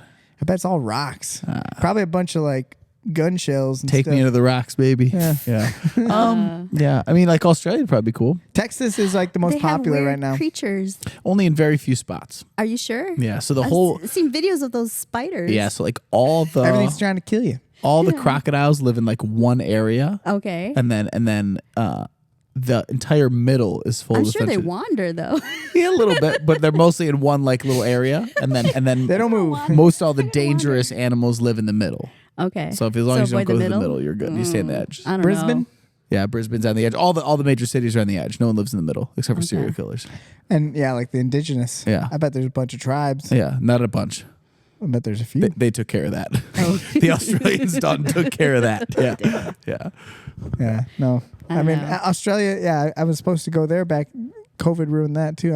I had a retreat planned to go teach in Australia. That would have been awesome. Yeah, it'd been really cool. You might not. A kangaroo might have taken you. Might out. have taken me and adopted me. A Joey might have Joey. taken And Joey. I would have just been his child. just like I just got stuffs you in his pouch. It's over. There you go. As long as there's milk, I'm good. There's been a rise of kangaroos, Oh, God. Human rear kangaroos. naked choking That's humans. We okay. don't know where they learned this. And like I just morphed into one. and I started. I think they would morph more into you. You think so? You'd start tattooing them, and yeah. Oh gosh. Man, but like I think Kenny brought that up right the first time we had him on the show about kangaroos and like them fighting. Yeah, Like imagine though if you could put the brain of a human into a kangaroo's body. Yep. And like teach it jujitsu. I mean, it's got short arms, so it doesn't have as much like length. You're not gonna see like darces and stuff, but the legs are so powerful. And that Yeah, but their tail is legs are super not strong. mobile. What They're are they pretty gonna I've seen them kick do? above their head. Yeah, they can kick, but I don't think they Well, can that's lock why up I anything. feel like I was they'd trying to be think like better at flying triangle, but like I don't think their legs could lock like that. Well, I feel like it- they're better at striking. It's more of like a jumping leg, so it's not like I think it's like almost like a deer. Oh, their right? legs are bent the other way. Like, yes, Yeah. right. So they're like that, Yeah, like this goes. bending. This is a great thought experiment. What So would can a, you triangle? Is be a reverse triangle? what would a chair look like if your knees bent the other way? I just sat upside down. Yeah, interesting. I don't know. Kangaroo chair. We'll find one Yeah, I don't think you would. I think you're just naturally sitting, like a bird. all the time. You're already sitting. Yeah, like a bird doesn't sit down. It's always You kind of standing. need a desk. Yeah, sit forward. yeah, I get what sit you- forward. Yeah. Oh, man. Stupid. Yeah. So we have a bunch of questions for Anna, like a bunch. Why? I don't know. Yeah, we have so Popular, many Anna. questions for you, and I'm sure we're already kind of talking about them. But let's start whipping them out. Everyone knows you. Yeah, you're popular, Anna. All right. Well, a lot of it's also just comments. So like, Okay. let's get these in there. What kind of comments? A lot of it, you can guess them. Congratulations, Anna. Oh, okay. Well deserved. Cool. That's from Izzy. Ah. Izzy's a good Izzy, we train- miss you, Izzy. Yeah, we miss What you. did you? Izzy. What did you deserve? What? What'd you deserve? I don't know. Oh yeah, what'd you earn? Her brown belt. Oh, What? I'll just go with it. All right, here's some fun ones. I like this one. Oh, Lord. How do you become a badass? Like, how do I become a badass like you? It's from Dan. I'm not a badass. So you certainly are. You guys Well, give me let's do this this. reputation. Let's define a badass. How would you define a badass, Kyle? If you don't want someone to say like that guy's badass, like what, or like if you were to call someone badass, why? I feel like you guys talk me up. So like if I define badass, you definitely fit the description of Yeah. someone who is like you have to. you just don't take much shit, Anna. And you have to be tough. You have to be Yeah. tough. You have to also like be able to do things that no one thinks you can do. So like, I mean, you're certainly you break the mold when it comes to a brown belt in jiu-jitsu. 50-year-old Probably. female, 5 foot tall. Yep. That's badass. That's pretty badass. Yeah. I mean, it's really not take that it. badass to be 6'6", 250 Yeah. pounds of They're muscle. still badass. Though. No, they're an Not asshole. really. Like those guys are just asses. Yeah. Okay. Yeah, that's an asshole. Like yeah. cool, you're tough. Like I Yep. get it. All right. It's not as badass to just be tough. Yeah, but It's just tough. little tiny dude at the biker bar, that guy's a badass. badass. Yeah, that guy's telling all of them. I don't know, it's interesting. I got like Joe definitions. Pesci's badass. That's Yeah, Joe badass. Pesci, badass. Yeah, like doesn't take shit. You Yep. know, and like Anna, like you earn people's respects when you roll well. Yeah, so like you're badass. Yeah, I can't tell you how often like I'm rolling with Anna, and then I'm like, all right, I'm gonna try to submit her now. I'm like, She just sticks this to is you. tougher than I thought it was. Like, this is really hard to submit her. You try to grab her leg. There's Yeah. no leg to grab. Yeah. Years of surviving. So, do you have any advice to someone who No. would want to be a How do you- badass like you? Just keep training. Learn.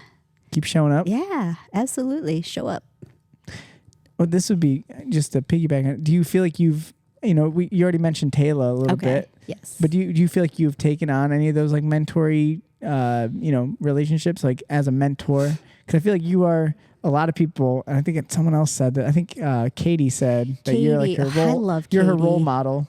Well, you heard that role when model? it- ROOL. Keep it rolling. Model. She's awesome because, when I first met Katie, it was at Team Curran. And I forget, I think it was Jason. We were doing fundamentals class, I think, and he asked me to partner with Katie. So that Jason help was her out. another black belt Yep. that was teaching the class. So Boldowski. he split Yep. Ender and me up, and I was like, No. okay, My cool. comfort zone. No, I was fine with it. I was like, oh, okay, sure. And she was in class, and I could tell she was still like nervous and stuff. And so I was just asking her like stuff about her training, whatnot. And I eventually realized she hadn't like really delved into actual rolling because she was very nervous about it. And I was like, oh, okay, well. So when I started getting her, I was like, well, do you want to try rolling? And we would get into this whole thing like, oh, okay, she's still nervous, but and I was like, you're fine, you're fine. So I would try to ease her into it. And like, I told her, like, if you feel uncomfortable, just say pause. And we will stop whatever we're doing, and then we'll just look at where we're at and figure out what you can do to get out of it and what's upsetting you. So we did that for a while. Now she's like a beast on the mat. She's here today, right? Yes, Good, good for you, Ann. I mean, that's really cool to hear that you were the one that kind of got her rolling. Because Katie's awesome now, and I know that she really struggled with some anxiety stuff when she first started. More than most people, I think she had a real anxiety problem with training. So the real first story I know from Chuck with her is she said she wanted to start by doing privates, right? And Chuck said, it took even a while for them to like schedule a day to do a private. And he said, cancel. And he said the private. So like, let's say the private was at 2:00. So Chuck says, he's all ready. 2:00 comes around, 2:02, 2:05, and then he gets a call on his phone, and it's Katie, and he's like, "Hey, are you having trouble finding the place?" And she's like, "No, I'm here." And he's like, "No, I'm here. I don't see you." And she's like, "Yeah, I'm here in the parking lot. I can't get out of my car." Yeah. And he said he went out there and he found her in the parking lot and brought her inside. And so it's really awesome to hear her out. I mean, she's tough now. Katie's a problem when you roll with her. And she's a great piece of the puzzle as well for everyone. Now she's doing that for other people too. I don't know if you know that. Yeah. Like she comes to our 6 a.m. classes oftentimes, and she'll grab Dakota and roll with her. Like she's adopted now that paying it forward kind of thing. I love hearing that. No, absolutely. Well done, Mama. Oh, thanks. You're a jiu-jitsu it's mama. the mom in me. Yeah, you've raised children, jiu-jitsu children. Because as I said, I remember feeling uncomfortable. So if I can make it more comfortable for someone, I'm going to try. That's amazing. Even if it's a dude. Let's continue with some funny ones. Here's a funny one from AJ. Uh-oh. How are you taller than me? Little AJ. That's awesome. Shout out AJ. Am I taller than him? Maybe. I just think he's big because of his muscles. He's all muscles. He looks shorter because he's muscular. Yeah, his arms are bigger than his height. His biceps are as big as his legs. I think he was in a circle with us. We were talking about playing playing sports and like going through like the levels of them, high school to college and stuff. And he was saying like playing in high school, and I was just like, yeah, someone at your height to go to like college to play football, you need to be like 200 pounds. I just don't know where you'd put 40 more pounds of muscle on you. Like, yeah, he is, he's maxed out. Yeah, he's maxed out. He's maxed out with muscle. You just can't keep growing. Yeah. At some point, you got to stop. It's like those sliders on a video game. He's just all the way to the right. I know what you're talking about. Yeah. When you create a character. Just like all that. AJ. I love that. Here's a good one. How about this? Other than the kids wrestling, what's been some of your biggest training obstacles? So like, what does keep you away from training? I mean, obviously injuries sometimes, little things. Honestly, for the past, sometimes the drive. So let's, I mean, Anna's shows your commitment too. How much do you drive to come to training? Oh boy. So if there's no traffic, it's like 45 minutes. If there's traffic, sometimes it's over an hour. Over an hour. Yeah. I mean, think about that. There's so many people. There's so many people who just, they hear that and they can't even fathom. Yeah. The commitment. And you train every day almost. I mean, there's times when you were coming every day. Yes.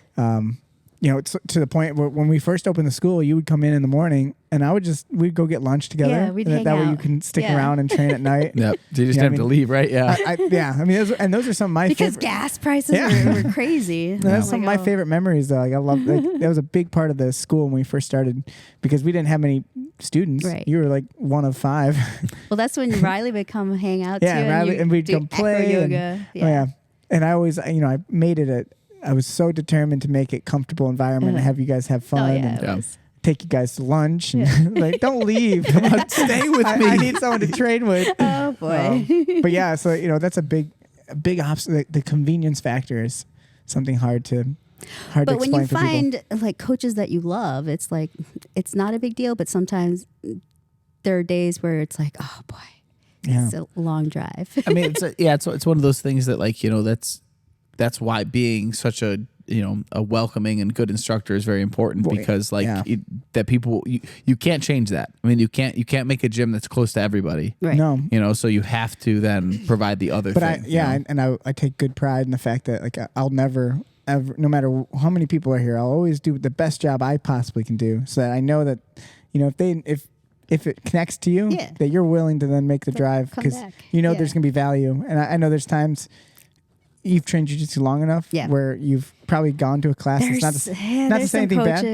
Yeah. But some classes you're like, man, I drove out here and this is what I got. And it's not that anything can be valuable. If you get good enough at jiu-jitsu, you can have the worst quote unquote class and you'd still get value because then you can grab someone, try something, whatever. But it would be a shame. I feel I bear the responsibility as the instructor, I feel, to make sure that the class is as valuable as it possibly can be for everyone involved as best I can, right? And there's a limit to that, but... Right. No, but I feel like you find something new each time. Like, always. You go try through your my best. modules, and like, because I've trained so much, I noticed like, oh, that's new. Yeah. So it's like, you've seen so cool. You It's feel the cool. evolution. Yes. Which, we talked about that, me and Kyle. It's like, there's some people who won't ever get to appreciate that because they got to start with some really great stuff. Oh Yes. my gosh. Yes. So you don't get, you've gotten to, in 10 years, you've it's seen, good stuff. Like, it gets your body moving, but we've evolved a lot. But that's the thing too. Is for as much as we're saying that it's gonna keep going. There's no way we're doing things perfect. There's no such it's thing gonna as get perfect better. for jiu-jitsu, right? It'll always get better. I don't believe in like, that's why I don't really like technique driven curriculums. Anytime you've made your curriculum based on just a technique, then you're saying that it's finite and done. You say that like, here's the techniques that we're I'm going to do. definitely technique based, but I like the concepts. Yeah, that's what I'm saying. Yes, it's like yes, no, the techniques will evolve and change Right, then. right. But if you say like, here's the 5 techniques I want you to learn, or 25 techniques, or whatever it might be, at some point that is going to, you're going to hit the limit on that. I love the concepts because you leave it open to what we want to do, but with certain goals. So that works I think for it's me. a better way to learn long term because it will keep sticks to your head. It'll keep people interested, and like it'll make you be like, okay, we're gonna learn arm bars again. I've learned this so many times, but I don't know what we're gonna do something a little bit. It's gonna be something different. So it's worth the drive. It gives you the ability to evolve when you're teaching like that. Kyle's choking right now. He's not crying. He's either really emotional about teaching. I see tears in his eyes. I love emotional module-based teaching. It just gets me going. I think he's choking on water. Oh, he's really emotional. I need to go. Oh God. I can't handle this. Anna, you bring out so many emotions in Kyle. It's the mom in me. No. Oh, arm bars. He's crying right now. He's getting flashbacks. Yeah, it's either trauma based right now. Right? He's like, oh, you went to a different place. Back to normal. I watched him slowly just drown in water. I'm talking to you, but I see. So I don't see any of this. He could be like dying over here. He put his hoodie around his face, and I see his eyes go I back. don't hear any coughing or anything. Wow, that was really impressive that you didn't cough. I know it's. I mean, I did. You fought that really hard. I Right? didn't even hear it. Oh boy. He knew that like we were having a moment. He didn't want to. It's all my years of getting choked. That's just like fighting it off. Yeah. Oh my gosh. So yeah, so the drive that's I appreciate you seeing the value in what we do. Yeah, That no, you're willing to totally. drive an hour or more. But yeah, I'll have some days where I'm like, oh, okay, maybe I can stay home. Yeah. I evaluate how my body feels. Like, am I feeling a Which I little think tired? that's the Yeah. best. So I'm like, okay. That's why you are still here. It's because you do that well. Yeah. And you know when you gotta when you listen. need to push You yourself gotta or when you listen need to to your not. body. Yeah. Sometimes pushing yourself But to relax. keep showing up. Yes. Super important. Which these are the same questions right here. How do you keep pushing to stay active? What keeps you pushing to be so active? There's a couple questions, kind of the same idea. Oh, it's just like I think that is in respects to For me, your age. Like it keeps me in shape, but it also mentally it's fun. Just like trying to figure out, well, I keep getting let's say I keep getting stuck in this position. What the hell can I do to get out of it? Or I can't submit this person because they're huge. What submission is going to work on them? That's fun. The little things like that. It's like it keeps me That's really interested. cool. Little games, mini games. Yeah, no. Like there are times I'll have like certain goals. Like I know I'm going to roll with somebody. I'll have a set like, okay, this didn't work last time. Let me see what will work. Nice. Yeah. Well, this kind of reminds me of this question. Who's your favorite training partner ever? Ever? I'm not going to tell you who said it. Is that one of my kids? Who's your favorite training partner ever? And I know it's probably this person asking for himself. Oh, I mean, their self. I can't answer that. There's like so many good partners. I don't know. But honestly, I gravitated towards my kids. Good just question, because- Ender.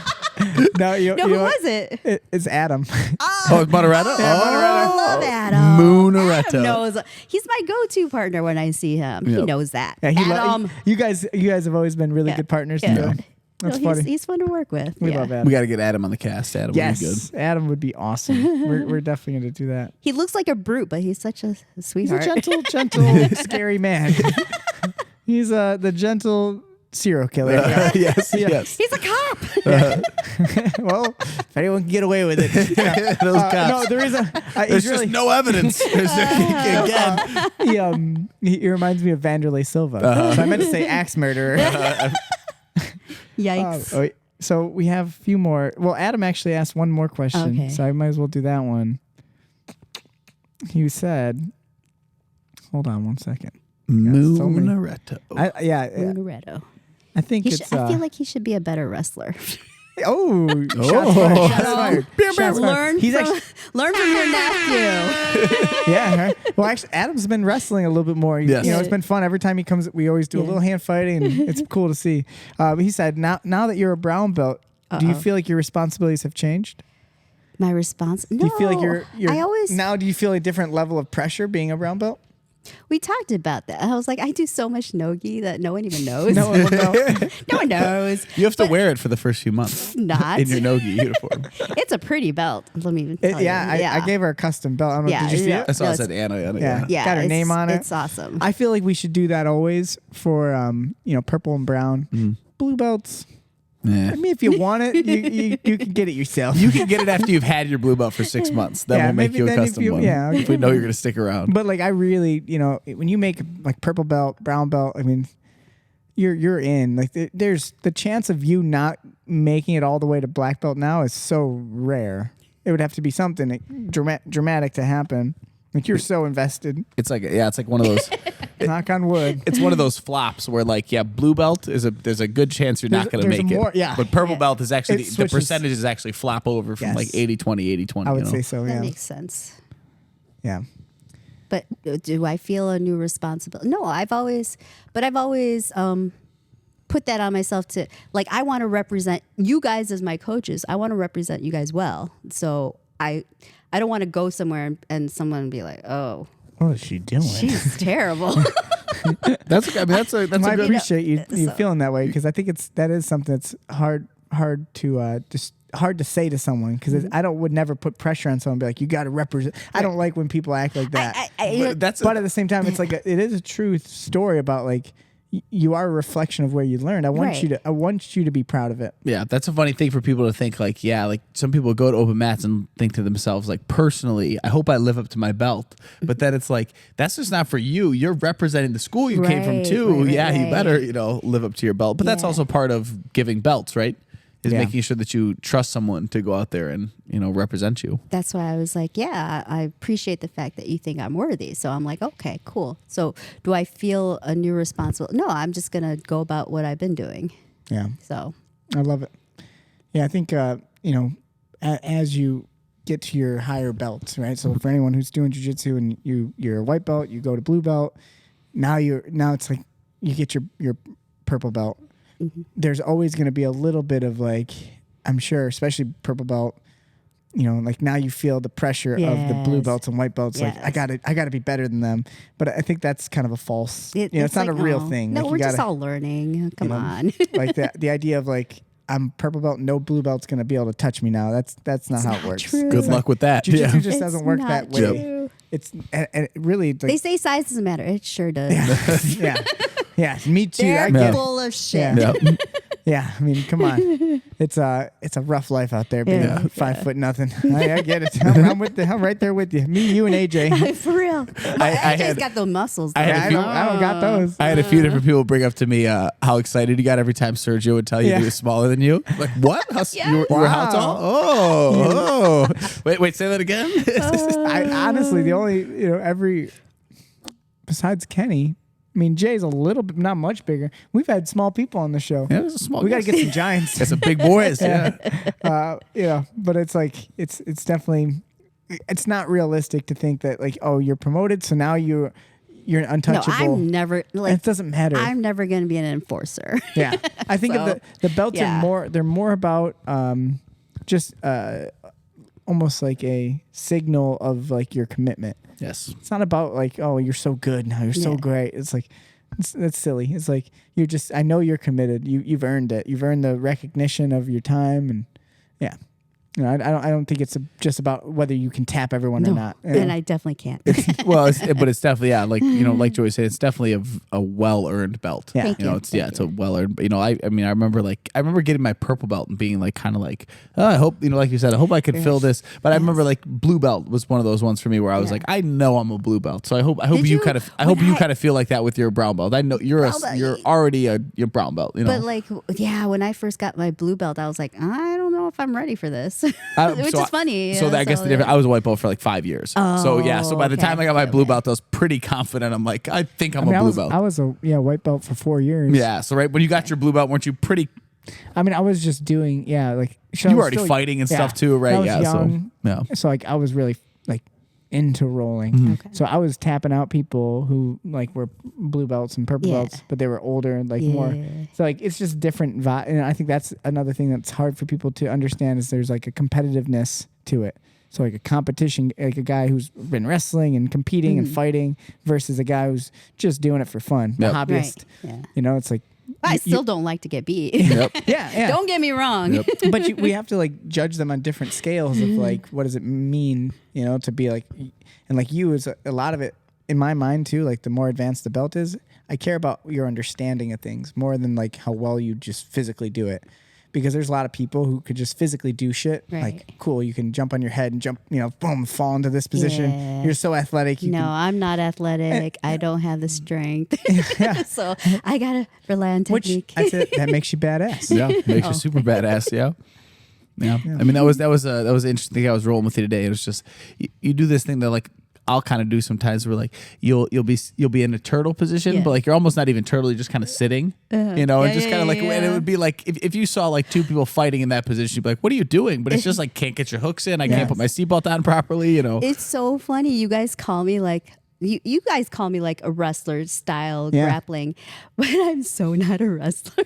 So you attach really well. Yeah, like and you grab onto shit, and you don't get put on your back. You really don't. I mean, you have a guard and stuff if you need to, but you really don't allow people to put you on your back, which I would say is a wrestler style. Yeah, you got that wrestler mentality of like getting underhooks and like coming up. Because I don't want people on top of me. Yeah, I feel it. They're all big. I mean, that's why I learned to wrestle more and more. Like today, just to speak about the open mat too. It's a big open mat. That's huge. Dude, it's a lot of people, huh? Packed. A lot of bodies. I feel like this was probably our biggest open mat. Yeah. All really? for Anna. Yeah, whatever. You were the draw. The star. You're a superstar. We were holding Anna up. Yeah, they all knew I was going to be here. She was waving to everyone. Brown belt. Yes, I did get to my brown belt. Yes. But we had like a lot of big people. And when I roll with like a couple of the big guys, heavy guys, like my wrestling, it's not that I'm going to be able to take them down and like, but it's my ability to like scramble in a certain case to not get stuck on bottom. And it'll take me more energy in the short term, but it'll save me a lot of energy in the long term. Because the alternative is like, oh, it's too much work. I'm going to be tired. But if you have to then hold their weight for the entire That's 5 like minutes, you're definitely going to be tired. Really tired. The worst. So I spend a little bit early with my like underhooks and go into a single leg and then pulling and then moving. I have to spend some energy being small. But it's worth it. Yeah, I don't want trying to hold their body weight off. Yeah, no.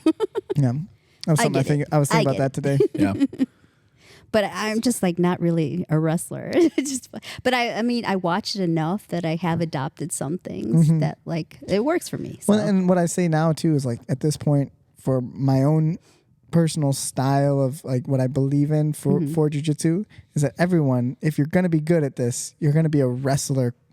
You have to have that like ability to wrestle. If you're doing no-gi, you got to learn. You can't be like, I don't wrestle. Well, then you're not doing jiu-jitsu. Not really. You're just then? Getting pinned the whole time. Even in any sense, even if you are a hobbyist, like I mean, I remember saying to people for a while now, and I'm way past this, but when I would tell you that I couldn't wrestle, when I would still wrestle to the point that like if it was like a street self-defense situation with like a civilian, they'd probably think I wrestled like NCAAs. You know, it's just like, but like, you know, to anybody in a jiu-jitsu room. If they look at your ears, Yeah, they you know, see that you're, but like, but this anybody in a badass jiu-jitsu wrestler. room a year ago, you would think I'd never wrestled in my life. Yeah. But like, you know, so there's gotten- you have to be able to at least do something, you know, to get the match to the ground. Well, we said that. I think we were talking about that this week in general. So we focus on leg locks and leg attacks. And I said this at some point. I don't remember what class, but like I don't love leg locks that much. I enjoy everything about jiu-jitsu. There's nothing I'm like, I hate it. I love everything, but it's like leg locks are not my. I'm not the kind of guy like Kyle's. You know, just if you look at the statistics of it, leg locks, you would call yourself a leg locker. It's not your modus operandi, It's right? just not, it's not my thing. Like I enjoy other parts of jiu-jitsu more, arguably. But it's inarguable. I must be competent and you gotta learn efficient. everything. You have to. But then the same thing for those who like yourself, like wrestling. You got to be competent. You in have wrestling. to. You can't just be like, well, I'll just get better at leg lock. I'll just keep getting better at other things to compensate. Then you'll have a glaring hole. And that like so jiu-jitsu, our goal should be, and that's our curriculum is a very well-rounded curriculum. It's not something that we just focus on leg locks over and over and over. And there's some schools I'm sure they do, right? Yeah, so I would say that was something I kind of liked. I'm eating a Reese's. That was something I liked in the evolution of like my jiu-jitsu game was through like purple belt. I very much became a pigeonhole to people saying you just leg lock people. I'm just like a leg. But then very quickly I noticed that for myself and was developing a lot of stuff around it.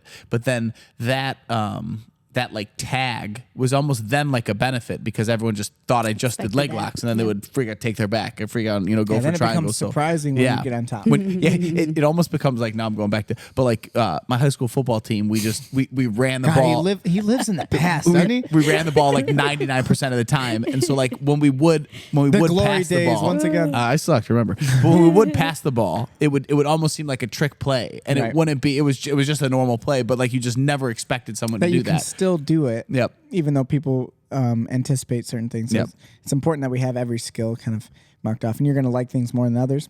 And that's why I was trying to spell out, because whenever there's two major topics in jiu-jitsu for our curriculum that kind of divides people. One of them is wrestling, and the other is leg locks. Yeah.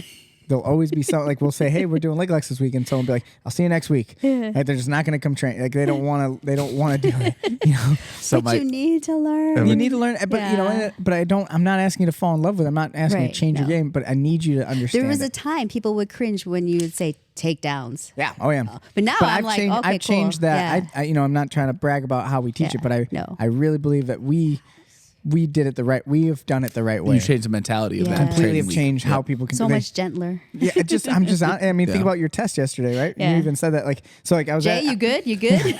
Well, it's funny to say it almost becomes a stand-up module more than a take. You know, it's not just a takedown module, right? I break it down in the sense of like it's stand-up work, right? So you're doing stand-up, and you know, takedowns are like a big idea, but there's tackles, there's throws, you know, there's just hand fighting. So there's different little topics. Do you know what was most tiring though? The stance of motion. Yeah, just the hand fight. And the kids, but that's why we do that. Laugh at me because there's one time I was doing it in the basement with them, and my legs turned to jelly after 2 minutes, and they were just dying. That's why we spend the majority of our time doing that instead of just drilling a bunch of like, no offense, but pointless ogoshi hip throws. Yep. And like, jiu-jitsu just has that like that coloring to itself. Imagine trying to like hit a hip throw all match and never even getting in on it, but then doing the opposite of what you did, where you just go statch in motion for 3 minutes and the other person's legs are jello, and now you just push them over. And that opponent takes a my bad legs shot. Were jelly yesterday. Yeah, a little bit. So one of my favorite moments ever here was Joe was talking. So Joe Choi was talking to Joey on the side of the mat, and Joey's telling him about the modules and how he's teaching and stuff, and Joe Choi's sitting there with he's not even looking at Joey, he's just sitting there, he's just going, yeah. He's like loving it. He's going, wow, that's amazing. Yeah. And Joey gets the end of his speech and he goes, yeah, so we're teaching like this, and the next week we're doing takedowns, and Joe just looks at him, stands up and goes, oh well, I'll see you in a couple weeks. He just walks away. So takedowns turn some people off. Yeah. But, you know, and I because of the way it's been trained. I think so. You know, so if you've already had a sour taste, and you know, I've seen bad things happen. I've seen people like where like, hey, we're working some takedowns, and like the first thing they do is just like 1 for 1, let's do some hip throws. Like you telling me that like some brand new person who's never done judo, never done wrestling, that's where you're going to start them is with an ogoshi hip throw, where you put your hip in front of someone, lift their feet off the floor and throw them on the ground. And they don't know how to break fall. They don't know how to fall. The other person doesn't know how to throw. They're whipping them with their upper body, like literally whipping them on the ground. And you know, it's one thing if you've done that since you were a kid. Classes where it's a bunch of white belts, I'm like, why are we doing this? I don't like it. Well, imagine I telling do not like it. a 30-year-old person who's never done something athletic and go jump over that fence and land on your back. You know, like dude, like and like you know who's your partner. So like now you know we have these different body types. So you're and like all we got that is fence gets higher and higher. we got Kenny and Anna as partners. Like, we're just gonna go 1-for-1 hip throws. We'll have some fun. We'll do that for 5 minutes to warm up. Hell no. So you know, no offense, Kenny. And, yeah, you'd hurt Kenny. Jeez, dude. Jesus, dude. Wait, what does she do? She's got a shirt on. I can't grapple her. Where's her mustache? But I really think that yeah, and I don't know. I remember it. There was one moment in particular when we first started the school here. You know, because I was like, I'm determined to break that mold and make sure that everyone's learning stand-up work instantly, like from the beginning, not waiting. And we were doing some stuff, and we did have one injury, and it was from someone who has an extensive background in judo versus a guy who did not, who's a tough guy who wanted to, you know, it's like he's like wants to be tough. He's trying to fight hard. Yep. But you're going against a guy who's since a kid has been thrown on the ground and throwing people on the ground. And by the way, we have cut up wrestling mats. Yes. For those who don't know, I mean, it looks nice. We have a nice tarp over it, but at that time it was just a wrestling mat on cement.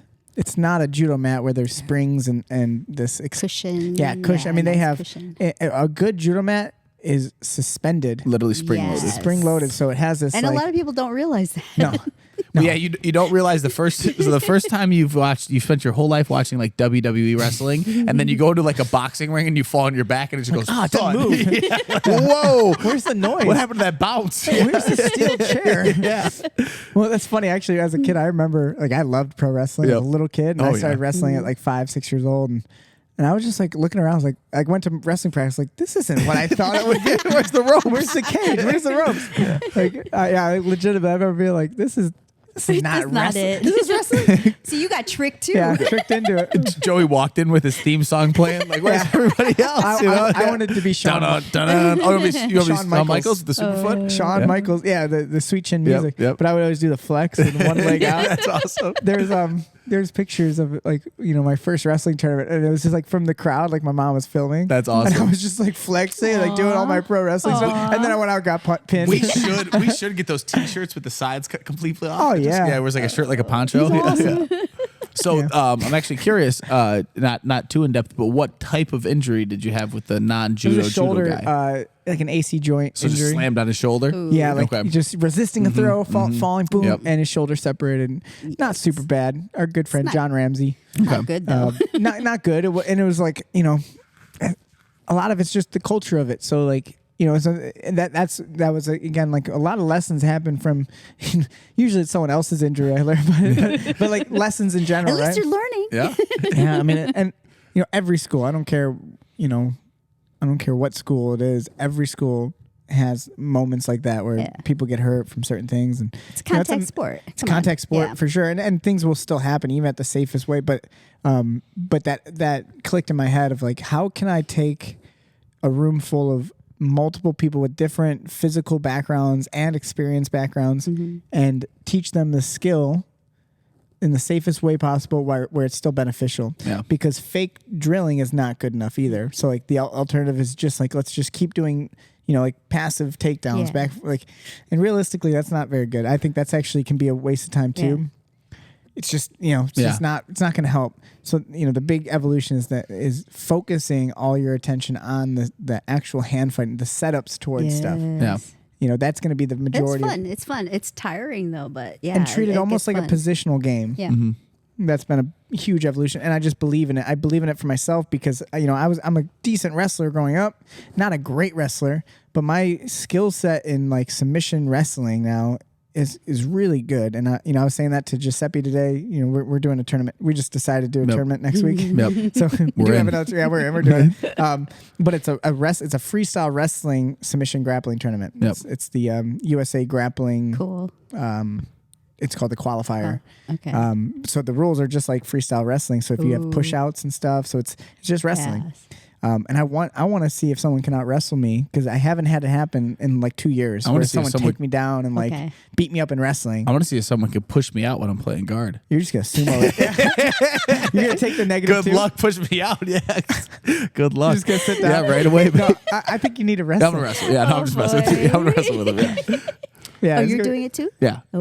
Yeah, why not? Yeah. We got to get out there. We just got to do stuff. Me and Kyle, we were texting yesterday, and I think at some point you said like, let's do it, and I was like, yeah, we're old. Let's just do we some just gotta stuff. do stuff. Yeah. We're not getting younger. We're getting older. So I will say, do you agree with this, Joe? From hearing you say that though, with it making like making hand fighting like this little mini game, this little like, I feel like out of all the ones that you try to create, it's the most realistic and the most easily understandable without going too far. Like if we play in comparison to leg locks. Hey, we're just gonna play guard where you're opening my guard and I'm passing. We're just gonna play half guard. Context is hard for people. The context is a lot harder with almost any other thing except for the stand-up hand fighting is really just it's very understandable what you guys are trying to do.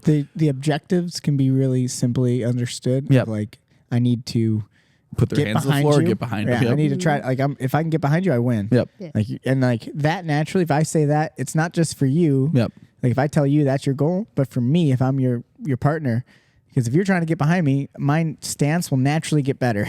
Because I'm gonna keep my head in front of you. Moving. I'm not gonna like reach too far and let you get behind me. Or the hands on the floor is a big one. And now I'm fixing my pot. It's more for me. Posture. And I will say for the gi versus no gi, when you do it no gi, it makes it almost even better because you just unless you get behind someone and lock a body lock, and even then it's very hard to lock someone into a position with the grips. It's like when you do it gi, like if I get a good like collar sleeve grip, sometimes I can kind of like make it where I can hold that for a long period. The grips are more fixed, like you said. They're the very fixed static. Yeah. It's that's another fun thing, in terms of our curriculum. For those who know, it's like the stand up side of it is the most dramatic difference in curriculum, because for the most part, like submissions don't really change too much. There's some things we add with the gi, sliding collar chokes and cross chokes and things that you can do with the gi, but everything we do no gi, we do there. But that's the biggest, it's a big change between, so like when I'm teaching that week of whatever it is, the gi classes and the no gi classes, like if you want to have some variety, go to those, because it's going to be totally different. The style of hand fighting I versus do remember grip that. fighting. Yeah. It's like, I'm sorry, it's not the same. I can't teach. I cannot, it's not to knock people who say it, because I know a lot of people who say it like, oh, it's all the same. You just put the gi on or not. The reality is not. It's very different. And specifically for that, for like stand up work, if you try to wrestle with the gi on, you're gonna get messed up. Yeah, and if you try to use the gi, it's like they don't just easily interchange. Yeah, try to judo so somebody who's just shooting doubles on you. It's just a totally different feel, man. Yeah. The distance is so different. So it's all such long range with the gi on. The distance is so much further, and then no gi has got to be so much closer. And that's what we did yesterday. Yes, right? yes, and I'll admit it, I haven't done gi in a while, so it's we had, I had her do some of the specific gi throws that I think everyone should learn, right? Like collar drags that are so jiu-jitsu. It's like that's the most jiu-jitsu takedown of all time is a good old-fashioned collar drag. And then some like tomonagis and throws like that I think everyone needs to, at her level as a brown belt, even if you don't use those, I need you to start knowing it and like understanding how it works, and then that way as you continue to be on the mat, and you could help someone new with something that they should learn. Yeah. Fair enough. That was, fair enough. You don't have to ever do it. No, that's it was a tough throw for you, right? We broke it down for her again. I taught it. I retaught it to her, and like we learned it again. I know you learned it before, but it's been a while. you haven't been. And I said this is one that's like it's a long-term investment. I think there's some takedowns. There's some techniques that are short-term investments. You invest a little bit and you get something out of it. I'm trying to think of like something analogous. Give there, me analogies. I mean, I don't know if this, but the only thing I can kind of think of is like people when they dribble in basketball, they have a lot of different moves that they do. There's just like there's a lot of different. You're talking about like that one dude, like the professor. Yeah. There's So a you're lot talking of like street ball. So like there's but like so like a lot of a street ball move. It's Like gonna be they're hard. illegal, right? Like you Well, can't do no, but those. so some of them are. So there's one that's called the Sham God. Pretty cool move. But so like what they'll do is they'll like a ShamWow. They'll dribble the ball out in front of them, like really far in front of them. So the other person thinks they can grab it. When they go to grab it, they take it with their other hand. So it's just. But so like that's like a very ShamWow. and not everyone. And I would say like this. I don't think everyone in when they're driving to the basket, they have their specific dribble moves that they do, but all of them could show you every single dribble move. You know, they have them all in their repertoire. They just don't. That's not the ones that I use more often than not. But you need to know all the throws. Okay. You know. Yeah, that's okay. I get what you're saying. You know what I'm saying? That- Like that analogy they of know it. how to do all these. You know, everyone can dribble between their legs. Everyone can put it behind their back. But you know, that might not be the way that I do it when I go to do it. Yeah. But I What know how to works do best that. for me. Yeah. Yeah, and well, you know, and to continue with that, it's like the idea of like short term versus long term investments. It's like you can practice a single leg and double leg basic, you know, finishing mechanics for a few weeks, and then realistically probably make that work against someone of low level right away. But like a Tomonagi, like a Yoko Tomonagi is like a throw. For those who don't know, it's like in the gi specifically. You could do it no gi, but it's very hard in the gi, where we have distance between us and their hips are back, and I'm going to take this step and fall to my side and stick my foot to their hip and throw them over my head and then land and get on top. Like, you're not just going to learn that one day and then go out and do it in a live match. It's a longer process of development and practice and failure. This is how That's what I difficult mean. that move is. When Joey demos that move on me, I don't even know how to fall the right way. All right, that's how difficult. love it, right? Well, it just still when you do it to me, I'm always thinking like I'm going the wrong. I'm gonna mess it up for him. I'm going the wrong way, and you I'd got take so you good out, that man. you've got so good at it that I can't mess He's it up gonna for make you. you move But I the would way say he wants to. like a year ago, Yeah. I could have fucked it up for you I'm by like, just hey, don't do that. yeah, exactly. You know, but then now you're so. But you yeah. know, and I really, you know, thank you for saying that, because I put a lot of Oh, I fucking could tell work on the that. last time I you were going spent- for it, I I was like, spent- whoa. I spent 3 years, legitimately 3 years, trying to master that You're throw. the reason, just so he wouldn't mess with that during demo. Just your guy's gonna fuck it up for me again in front of Screw everyone. this, I'm doing it. God damn it, Kyle. You gotta get good at this. Oh. Kyle's just standing straight up and down, looking at me like, you want to do a move? Try to throw me. No, Yeah. try now. Yeah. No, you're good. You're a good partner, buddy. Thanks, man. But it's that's a move. You know, like I said, for me, and I'm someone who I personally think I learned moves pretty quick. That was such a hard move. Yeah. Like I spent like hours watching and studying and looking at different people who do it, how they do it, different styles, like live matches, people breaking it down. Like I spent so much, I invested a lot of time. So like that's the exact story that I tell people when I say some moves are long-term investments. That one I had to invest a lot of like resource to. So I saw you paid do it. I paid to learn it from some people. Yep. I saw you Travis do it, Stevens. and then you were asking me to do it, and I was like, it's not looking the Well, same. and then too for you even learning it, you didn't stop at a level where you could do it. You learned it to a level where you could teach it. Yeah. And the big thing Yes. for me, I just remember when we were doing that leg lock transition in Tim's basement, and we You were couldn't. so good at it. But that was the thing was I like couldn't do it. I immediately could do it. Okay. But then like How could you Go to explain and it? then like when I would have them go to do it, I couldn't even remember how I was doing it. I would have to do it in You have someone to- else, and like yeah. it took me forever to articulate what I was Yeah. doing with my body. So Ooh, that's even that's- another level of understanding. Right. You know. That's interesting, right? Yeah. So like, you know, there's these mountains you climb, you know, you start like the first mountain you're climbing is like, can I do it or not? Okay. Now the next mountain is like, can you explain it? You know, can you help Well, someone else do it? So I think it goes. The first mountain is can you do it? Now, can you do with it to the point resistance? that you cannot do it wrong? Yeah. And then can you teach it to people? Yeah. Right? Because there's You know, or maybe like with resistance. Yeah, yeah. So you can do it, but like the person's kind of helping you. Yeah. And now this person, can you set up when you don't know that I'm going to do it? Yeah. And not to throw but when I knew that I mastered that, and I don't think I mastered, but Yeah. you know, when I knew like I really had that did it. throw, as I landed it on Nolan and that kid's got some and balance on him. and Nolan's really good. It's Yeah. hard to take down, but I threw him so it was just like, oh, you know, and right to an arm, but boom, it's like I get now all that, you know, 3 years of practice, 100% worth it, just for Worth one it. one Worth big it. throw. So I'll say, you know, the different way you've been teaching the back trip, not Yes. sitting to your butt to it. So like that. That would be a reverse Tayatoshi. perfect. So okay. So I love my judo terms. Now, I got what- obsessed with learning. what would judo you call terms. the other Yeah, back learn trip? them. Just That's technically, yeah. So Tayatoshi is in front, right? So it's reverse taitoshi. That one is a Taniatoshi, but reverse Taniatoshi because Taniatoshi usually your head's in front. Okay. So some people Like would the call headlock takedown kind of? Yes. Okay. That's a Taniatoshi, which was really controversial. Okay. Most people will not teach that. Okay, so the reverse Taniatoshi. Yeah. I would hit it a little bit, but then I would just fall off people. I couldn't pull them on top of me. Which for those who don't know what we're talking about, still is just use the words for it. It's like you're behind someone with your head to their back, and then you just stick your foot out while facing the same direction, and then try to pull them over your foot. That's the back trip you're referring to. And that move worked probably up to like a blue belt level for me, and then really stopped working. So then now I started trying the reverse Taitoshi on it. So I tried trying the reverse to explain that through words would be, we're in the same position, but now I turn and face the exact opposite direction as my partner. So if he's facing north, I'm facing south. So I stick the opposite leg out, and when I pull someone over that leg, I fall right on top of them versus them falling on top of me. Yeah. So which is why I like it so much more. I mean, yesterday we were doing our 2 days ago now, we were doing our Friday class, and I was going with Johnny. Yeah, I saw you hit it. And Johnny's just a really, really tough wrestler. And I hit it twice, like really clean. It was just like, really, like proud of myself, but then proud of the move that it's working, and that I've learned it well. And that's been a big evolution. And I honestly, even to the beginners, to kids, I teach it to kids more. Me too. It's safer. Yeah, because I just tell them like so much better. The way you're first time I saw you teach it to the kids class, I'm like, well, what the hell is this? Yeah. Wait. And you're like, I want to do that. Yeah. When I tell them, I just go, the way your knee would collapse is the way it would go. It's okay. You're not going to hurt yourself. Yeah. There's no way you could. Yeah. Shout out to Travis Stevens again. Oh man. So I spent a lot. Yeah. So me and Joey at the East Coast Trials, we saw him, and we just kept like staring at him and going like, oh my god, that guy's scary. that guy's enormous. Yeah. Travis Stevens, like I was just such a fan of him because I like the way he teaches.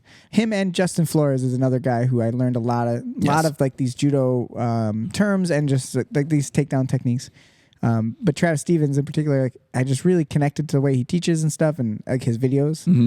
And but yeah, he's a big boy. Yeah, and he's crazy. He's crazy in grip fighting. Yes. I mean, anyone, that's what's so cool. Anyone who, if you get into judo, and I'm not an expert in judo in any sense, like even like I don't know the people that well. I don't know. But that's the thing he says is like, he says he is more obsessed with gripping than almost any other judo. And that's why he was good. That's what I was going to say is a judo play, like, I'm not obsessed with judo in the sense of like, I know all the names of the people who do it and stuff like that. But I respect it so much is that if you watch any good judo practitioner, they spend the majority of their time doing grip fighting and grip sequences, and like there's such an art to just the gripping. And then in wrestling, and it's not to knock wrestlers, and I think good wrestlers do have that, but they're almost just so caveman. Miss it. Yeah. They're just like, just club the head. Just club the head and then shoot. And it's like, just be more explosive. And it does say like, so, you can see the different coach levels. that didn't work, club the head harder. Club the head harder. But you can see the different levels. Like, but then I think there are took the time to learn what the point is. And so that was, I think that's what it is, missing what the point is. Right. Yeah. And I think I had fun over the last 2.5 years of the evolution was like, all right, so someone gets hurt. I was like, all right, I got to really step up my teaching stand-up game. How can I do this in a better way? And I started with judo. So I went and studied judo. Everything's judo videos. And I learned a lot of gripping. There was a time you talked judo and I was like, oh, fuck. Yeah. I was like, I don't want to be around for that. But think about it. It's like the judo that I wasn't teaching judo. You know what I mean? I'm teaching jiu-jitsu. Yep. Yeah. The rules. So the takedown, the selection of takedowns is really specific. There's a lot of throws in judo I would never, ever want to do. But anytime someone says judo, I'm like, no, I don't want to get thrown. The image that's in your head's a giant hip throw, Yes. Yeah, that's what you think. Yeah. But like the reality, it's so then as you study it, the gripping is so much more like high tech. There's high tech gripping. So I got obsessed with that, and we learned a bunch of in the foot sweeps and everything like that. Super technical, which is not that bad to drill and practice. Right. And then the evolution. You can never get the timing right. So then obviously right? Yes, me too. I'm horrible at it. Yeah, I love it. It's so much fun.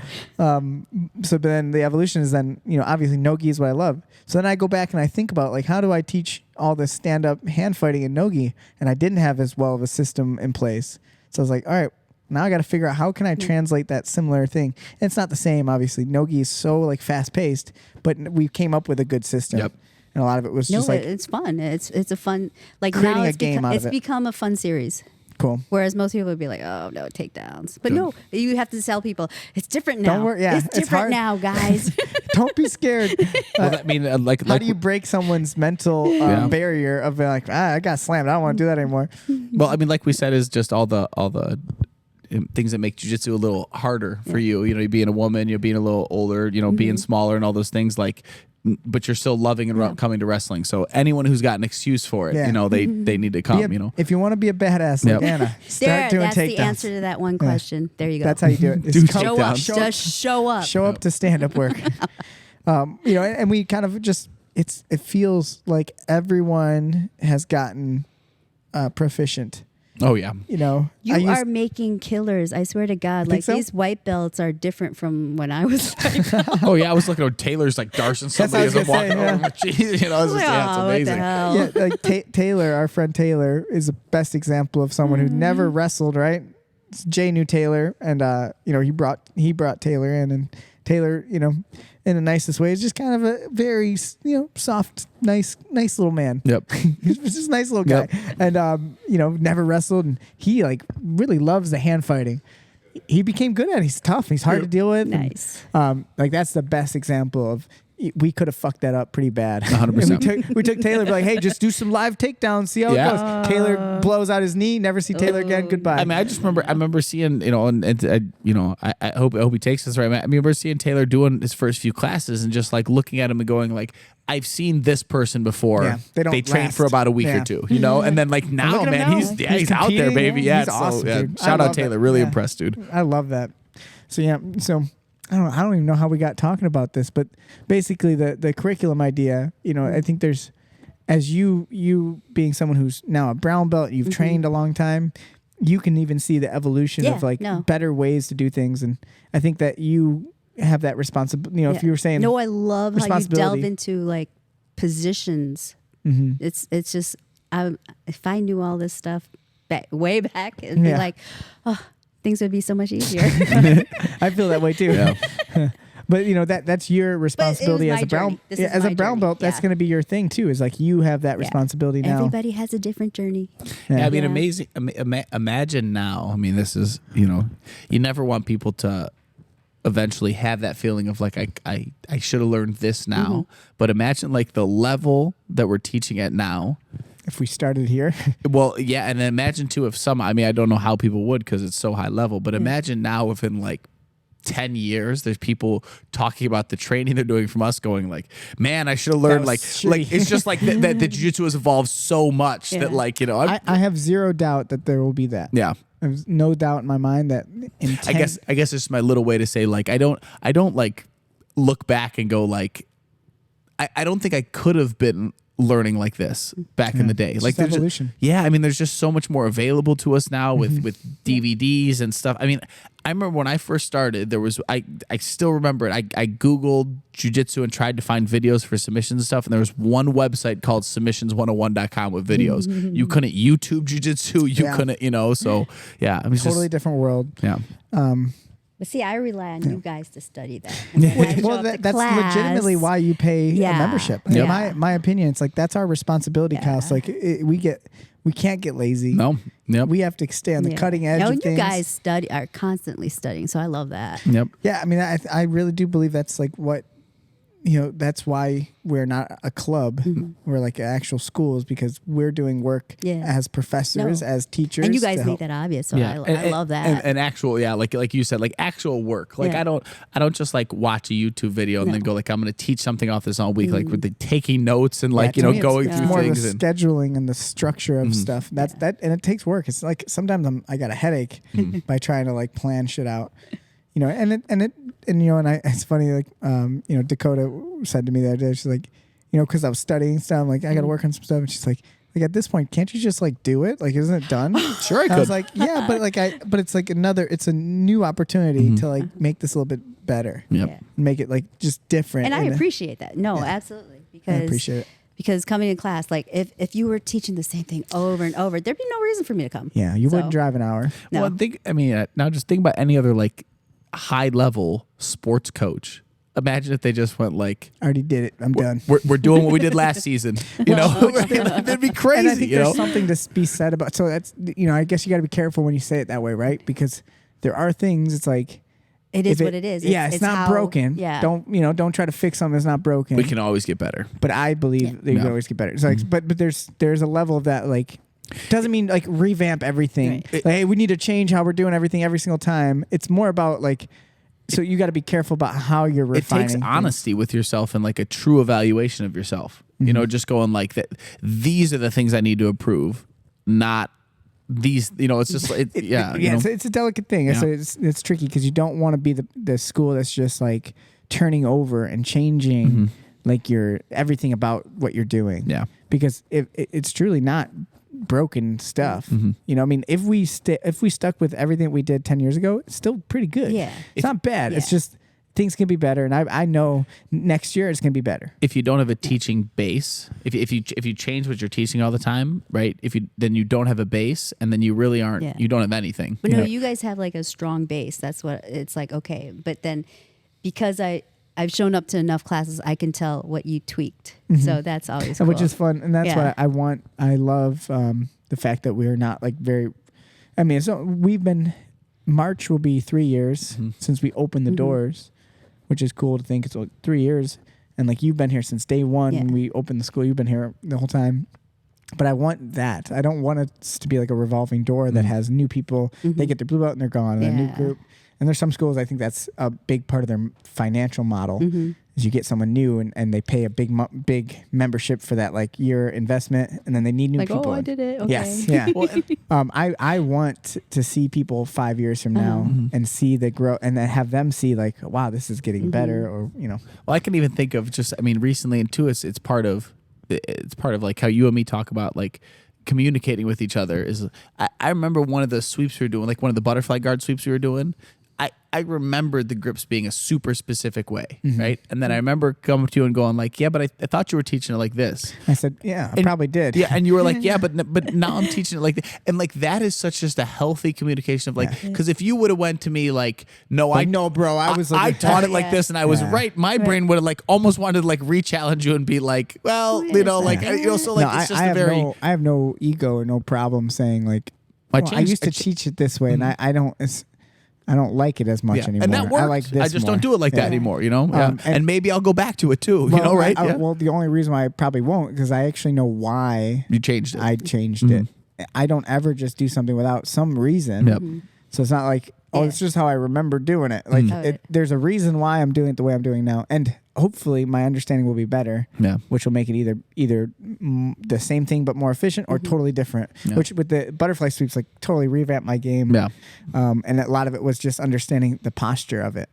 Before I used to just think I needed to grab someone and go for something, but now I actually play an open guard. So it's all about where do I put my head, So where connect to their upper body, yeah. So like, it's a totally, so the understanding of it changed. That's why the technique changed. Yeah. And that's where I like teaching off of Your concepts. Yeah. yes. There's that. Things just naturally Purpose, will change Yeah. based on why, instead of just how all the time. Everything's how. But it's good to understand why you're doing it. Yeah. I have to know why I'm doing it. Otherwise, I'm like, what's the point? Yes. Yeah. I think that, like, if we can foster that behavior, that mentality more in a school, it'll become a school, because then everyone was asking why, not how. The more you ask how, It's like, realistically, you just learn the want, move. you just want to copy someone. Yeah. Then, like the how is really pretty simple. I can give you a cookbook and like tell you step 1, step 2, no, I step need 3. to know why, because if I fall in this situation, I don't know why, then It won't. I'm it screwed. won't stick, and it won't stick in your brain. Yeah. It was actually kind of funny. I think it was Jay yesterday, right? We were talking because he was the uke, but he's done our stand-up module. Okay. But it's been a Yeah. little while, and he Yeah. was brand new to jiu-jitsu at the point. I think it was like kind of one of your first things, maybe like a couple months in. But there was a few things that I said that were like jokes that really stuck with him. One of it was like the old granny, talking about the Dayashi Rai, which is like a foot sweep. Where you sweep the person like they're falling, like slipping. And, the way we hold them is almost like you're walking an old lady across the street. So I call it the old granny sweep, like you're walking granny, boom, and then you kick the foot out. So like he remembered, like I said Dayashi Rai, and he's like, oh, granny. I got that one. So like, talk about like how. Wait, I get to trip an old lady? That's what went through Jay's head immediately. Yeah, I mean, he went to a corner drugstore. I looked for Comes back, shit, Wait, that works. did he go to a Publix and walk down the aisle? Yeah. Florida. There's old people everywhere in Florida, Jay. And they need to be tripped. And they need to get foot sweat. They actually are right. Oh, no. Where's your brake fall? Oh. Sir, you got to teach this lady. All right, see you guys. The thing about foot sweeping an old lady too is like their bones are just jello. They hit the ground hard. When they hit the ground, it's just Actually, it's the opposite. They're both the opposite. brittle. They're brittle. They're the opposite Brittle. of Jello. Yeah. yeah, that's what I mean. Yeah. Oh, Yeah, they man. break. That was actually at the end of the day, jello. the bones break. My point is it's hurt. They're That's not getting up. That is the button we do need. We are not Yeah. tripping No breaking old bones. ladies, guys. We are not. We are. I mean, not right definitely- now, but when I leave this building. Yeah, no, I think, but it's my point with that is like people remember things. So just talking about like how to teach better, and like I Yep. think I've gotten better at teaching in general. But it is like how do you connect to people? And sometimes like one little giggle, one little smile, people remember that shit. Like Yep. Yeah. like you don't even need to be a stand-up comedian, but you have to like enjoy teaching. Yeah. And it was fun yesterday while we were doing our test. Taylor and Amy were teaching. Right. And I was paying attention, I was Okay. like, and I think that was the best they've done. So Okay. I think it's been like 8 weeks, maybe Yeah. 9 weeks that they've done it. And they had like 4 people in class. It was like a little bit bigger class growing, Okay. the women's only program. And, but I was listening, like, and hearing them, and I hear some giggles. Okay. They're laughing. Good. I know that class was a better class Yeah. than they've had in the past just because of that. They were more relaxed. No matter Yeah. what the technique is, at least, or the concept, the idea, and they taught like some supine guard stuff. It was really good class, good structure to it. But I heard some laughs. Good. And I know that people Yeah. enjoyed that, and like they're gonna remember that more. Yeah. They're going to want to come back. Yeah. Really That's cool. good. So what else, Anna? You should be enjoying what you're doing. I hope honestly. so. Yeah, I mean, right. if you're gonna, especially if you're doing this, like Right. fighting, it's really hard. Yeah. It's fun to beat up people. No, It's not fun to But is get it beat fun up. to get no, beat up? no. If you can learn to enjoy that, I mean, the sky's the limit. Yeah. Most people think they want to be in a fight. Really, No, people just you want to really beat somebody don't. up. No. You know? Yeah, yeah, and I feel that too. There's times when I know the round is gonna be really hard. Like with Kyle, like I'm like gonna do a hard round. Like today, I had a fun round with you. We Yeah. were just playing. We and more had stuff. fun today. It Yeah. was fun. Yeah, we were going a little light, but like playful. But then I caught you in something, and I knew like you're just so hard to submit. So I'm like, just watching. I'm like, I don't want to let go of his arm. I'm gonna keep it. So I held the arm as hard as I could. Yeah. Like, I know he's getting out, but I'm like, so so not we had let to be go. really tight. And I was gonna say, that was one of those moments where you would say to someone like, that wasn't very fun. But then I just said to him like, this is fun. Yeah. Trying to yank my arm out. Yeah. Like, and like Kyle, more than anyone, I've seen him in like the worst case scenarios. But you always like get out. You're like, Yes. Honestly, I got out of that one. That is my favorite part of jiu-jitsu to me. Is my like gosh. it didn't get me. Yeah. I hate that. Oh Feeling. really? I love it. Right now, my neck is a little sore. I was in some. I don't remember who. Probably Jesus got me in like a guillotine. He was Okay. trying to guillotine me, and I popped my head out and Yep. stuff. Like now my neck hurts. No one won. Yeah. He didn't get the submission, and I'm hurt. I should just tap right away. Yeah. And be like, let's keep going. Yeah. I mean, that is. I will say, you and me do take that in competition pretty well. What's that? Just like I got caught. Yeah, I don't care, man. It's over. I mean, I care. I don't want to Yeah, lose. but it's, yeah, I mean, But that's where you learn. You're like, oh, what got me caught? Yes, Like, yeah. okay. if I just Fix yanked it. my arm out of an arm bar, like, did I not get caught? No, I still got you caught. still got you know? caught. Yeah. And I respect toughness. Yep. I'm not saying I don't respect it, but I also respect like technique. So like if you got caught, you got caught. But there is like, I mean, it's really fun to watch. Was J-Rod Yeah. survive, and there's technique involved in that, but there's also a level of like he's just refusing to give up. His arm definitely hurts. His arm you know? hurts a little bit, Yeah. but then that same mentality got him. I think his foot broke Yes. in the With Jacob Couch. Yep. yeah. So it's that idea of like survival. I respect the toughness of it, but I also just think like, man, sometimes you're caught and it's Yeah. okay. Sometimes we got class at Monday. you know? Yeah, I got to work. I got things to do. I got to keep working on my Tomonagi that I'm never gonna use in Nogi. The years of my life. But when you throw that gi on, yes, yeah, I have so- it. I honestly, I said this. There's 2 opportunities. I signed up for 2 tournaments because I saw someone in the gi was signed up around my size. First one was like, oh, this guy's 145, Justin Nutter, whoever that is. Close. He did not show up. So I was like, I'll go up to 145 and do that. And, you know, I'm so excited. I was on the mat waiting for him. He didn't show up. Yep. And the only reason I did it is because I wanted to Judo use throw the him. the only thing I want to do. And if he One would've sat, judo throw. If he would have sat guard, I would have pulled him up to his feet and thrown him with a Tomonagi. And I even did another tournament, signed up at 165. I was like, I don't care. I just want to do it so bad. Nah, I'm out. And he didn't show up. Yep. So someday I think I'll compete in the gi. I could have competed this week in the gi, but I was so confused It's by weird, yeah, right? it. I don't know what that means. Yeah. It was a white, but so like then I beat this guy. So what me and Kyle are doing is it's AGF Yep. is the organization that's running it, but it's for USA Grappling. It's a qualifier.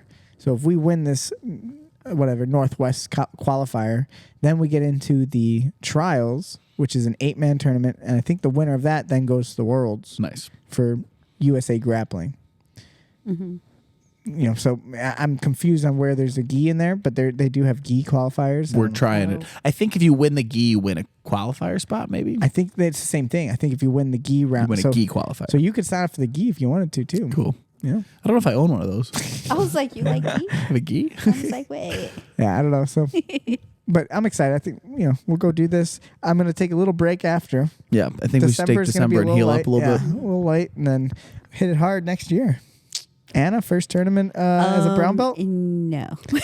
So your competing days are behind you. Yeah. Well, I as think a- so. Can I ask one last idea for competing? What? Would you What? do an in-house women's only tournament and help and like be a part of it and go compete against some of the girls from the school? I guess. Hypothetically, it's not on the table, but Yeah. Sign her up. She said, I guess. All right, she'll do. Put her on the list. Next You're week. in. Come on now. Okay, so next week you have to make 115. no 185. No, but I think we are planning on doing some more in-house tournaments. Yep. Uh-huh. I mean, we really, without a doubt, we're gonna do it. But I was thinking like that would be a fun We could super fight her at the white belt bash. super fighter against one of her children. Yeah. Oh, they'd beat me up. Riley, you could take Riley. She's got Good wrestling. she's but got some moves. And She's pretty hard to bendy. tap. You can't bend that girl. I know. Yeah. She's got some moves. I have that bent girl. her like in a circle. Yeah. Yeah, I put her in a twister till she was looking back at me. And she's Just like, "What kinda are you? What are you doing?" And she like nervously said like, that didn't work. Can you let me out, please? Yeah. We love Riley. Oh my gosh. Yeah, tell Riley I want to do some more acro. Okay. Tell her to have a good wrestling legitimately, season. I thought Grayson there was a too. time when, What's up? Grayson and Riley, tell them I have good wrestling Yeah, seasons. tell 'em We good luck. wish them good luck. but I really Cool. thought me and Riley would be on the circus scene by now. You guys are talking We had a about few that. moments, Yeah, she's like, you're, I'm in. you're like, we're gonna travel. We could I told her, I was like, we could travel the world. Fucking, we could be in the circus. I could throw you in the air. We're legitimately. She could be that good. Like Then if she we. got into wrestling. Yeah, which is good. It's way better than the circus. Those circus freaks. No, but I love the circus arts. I love all the acro stuff, and she could legitimately. She could be. She's got the. I'm just saying she has the physical attributes for it, and at that time she was like 14, 13. Yeah. Circus Like Day that's the Riley. age that they get in. She Yeah. could have been a circus freak. I'm Circus Day telling you. Riley. Circus Day Riley.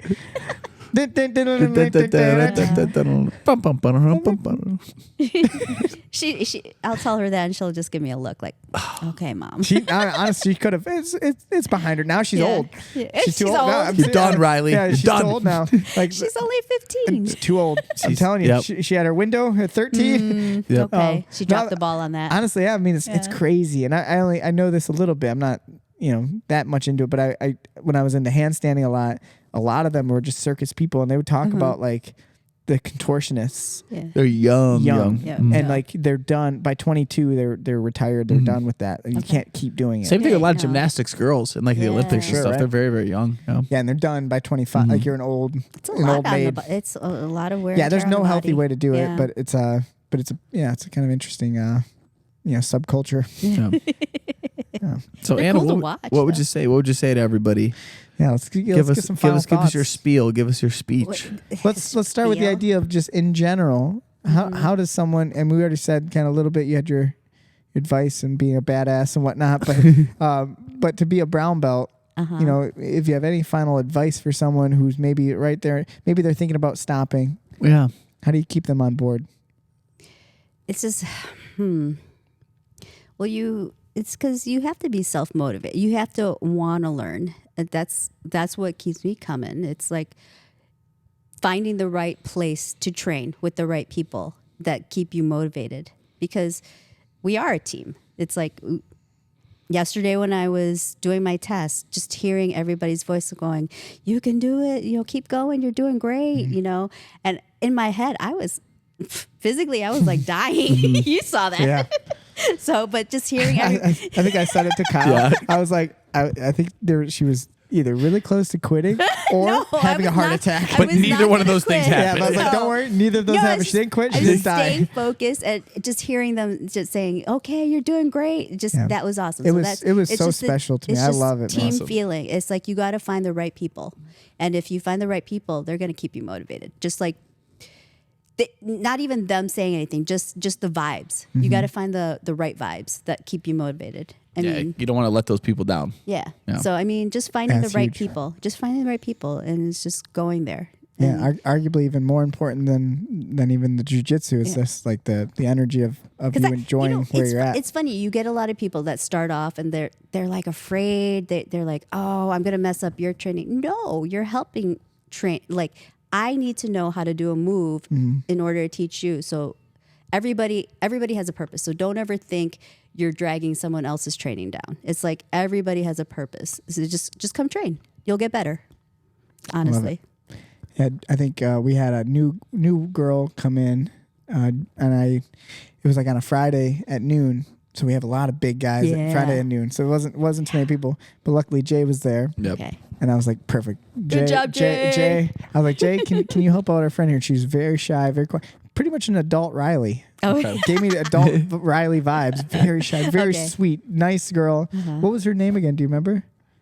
With a Riley. J. It was with a J. It was an interesting name with a J. Jaden or Jamie, Janie. So, but very, very sweet. And she had a really great time. Jay was, and I said that to Jay, and I'm sure like Jay was like, Jay's really positive about it, but it's like some people might not want that experience, like feel like, I don't want to, mess it up. Right. I feel like it's a challenging role to be someone's first partner. Yeah. But Jay stepped up to that role, and like at his level, which is that he's jumping to that next level from white to blue. Yep. It's like this is the perfect opportunity for you to be able to demonstrate your value and what you know and help Right. someone. Yeah. And you've done that through so many people's career. You'll never even fully understand how much you've helped someone. I don't realize it until like, as I said, Like with Taylor Katie came up and to me Taylor. and was like, oh, you're gonna be upset. I'm like, no. I'm like, Yeah, so Taylor at that looks point, up to you. At that point, I was like, what? Okay, but I mean, I appreciate that. I Yeah. appreciate that. So I Well, was like like, even okay. like the other night, you guys were just rolling a little bit, like a little extra. You guys rolled a few Yeah. rounds in a row. Like I see that, and I like love it. It makes me so happy, because I want people to have those like connections. Yes, they're their own little teammates. Yeah, like me within and the Kyle team. can't be everywhere for everyone. Right. Yep.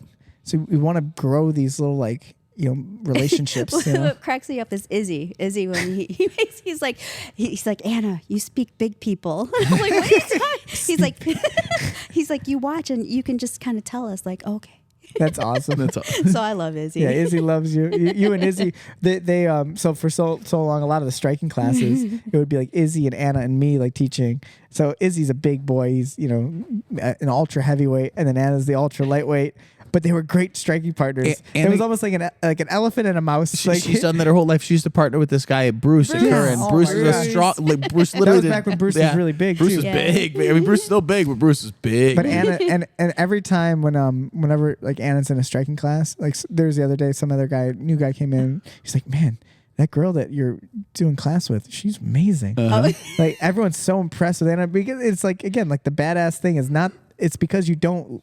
No Her striking's offense, but it clean. doesn't look like you should be that good at martial arts. Yep. You just seem like a mom, just hanging out. But that's a mom that like your technique is good. You move well and you're smart. So if I'm teaching something, you know when to hold the right positions and So yeah, it's really really special. Yeah. Thank You're a you. great student Thank to have, Anna. Thank you. I Yeah. appreciate that. Any other last thoughts? No.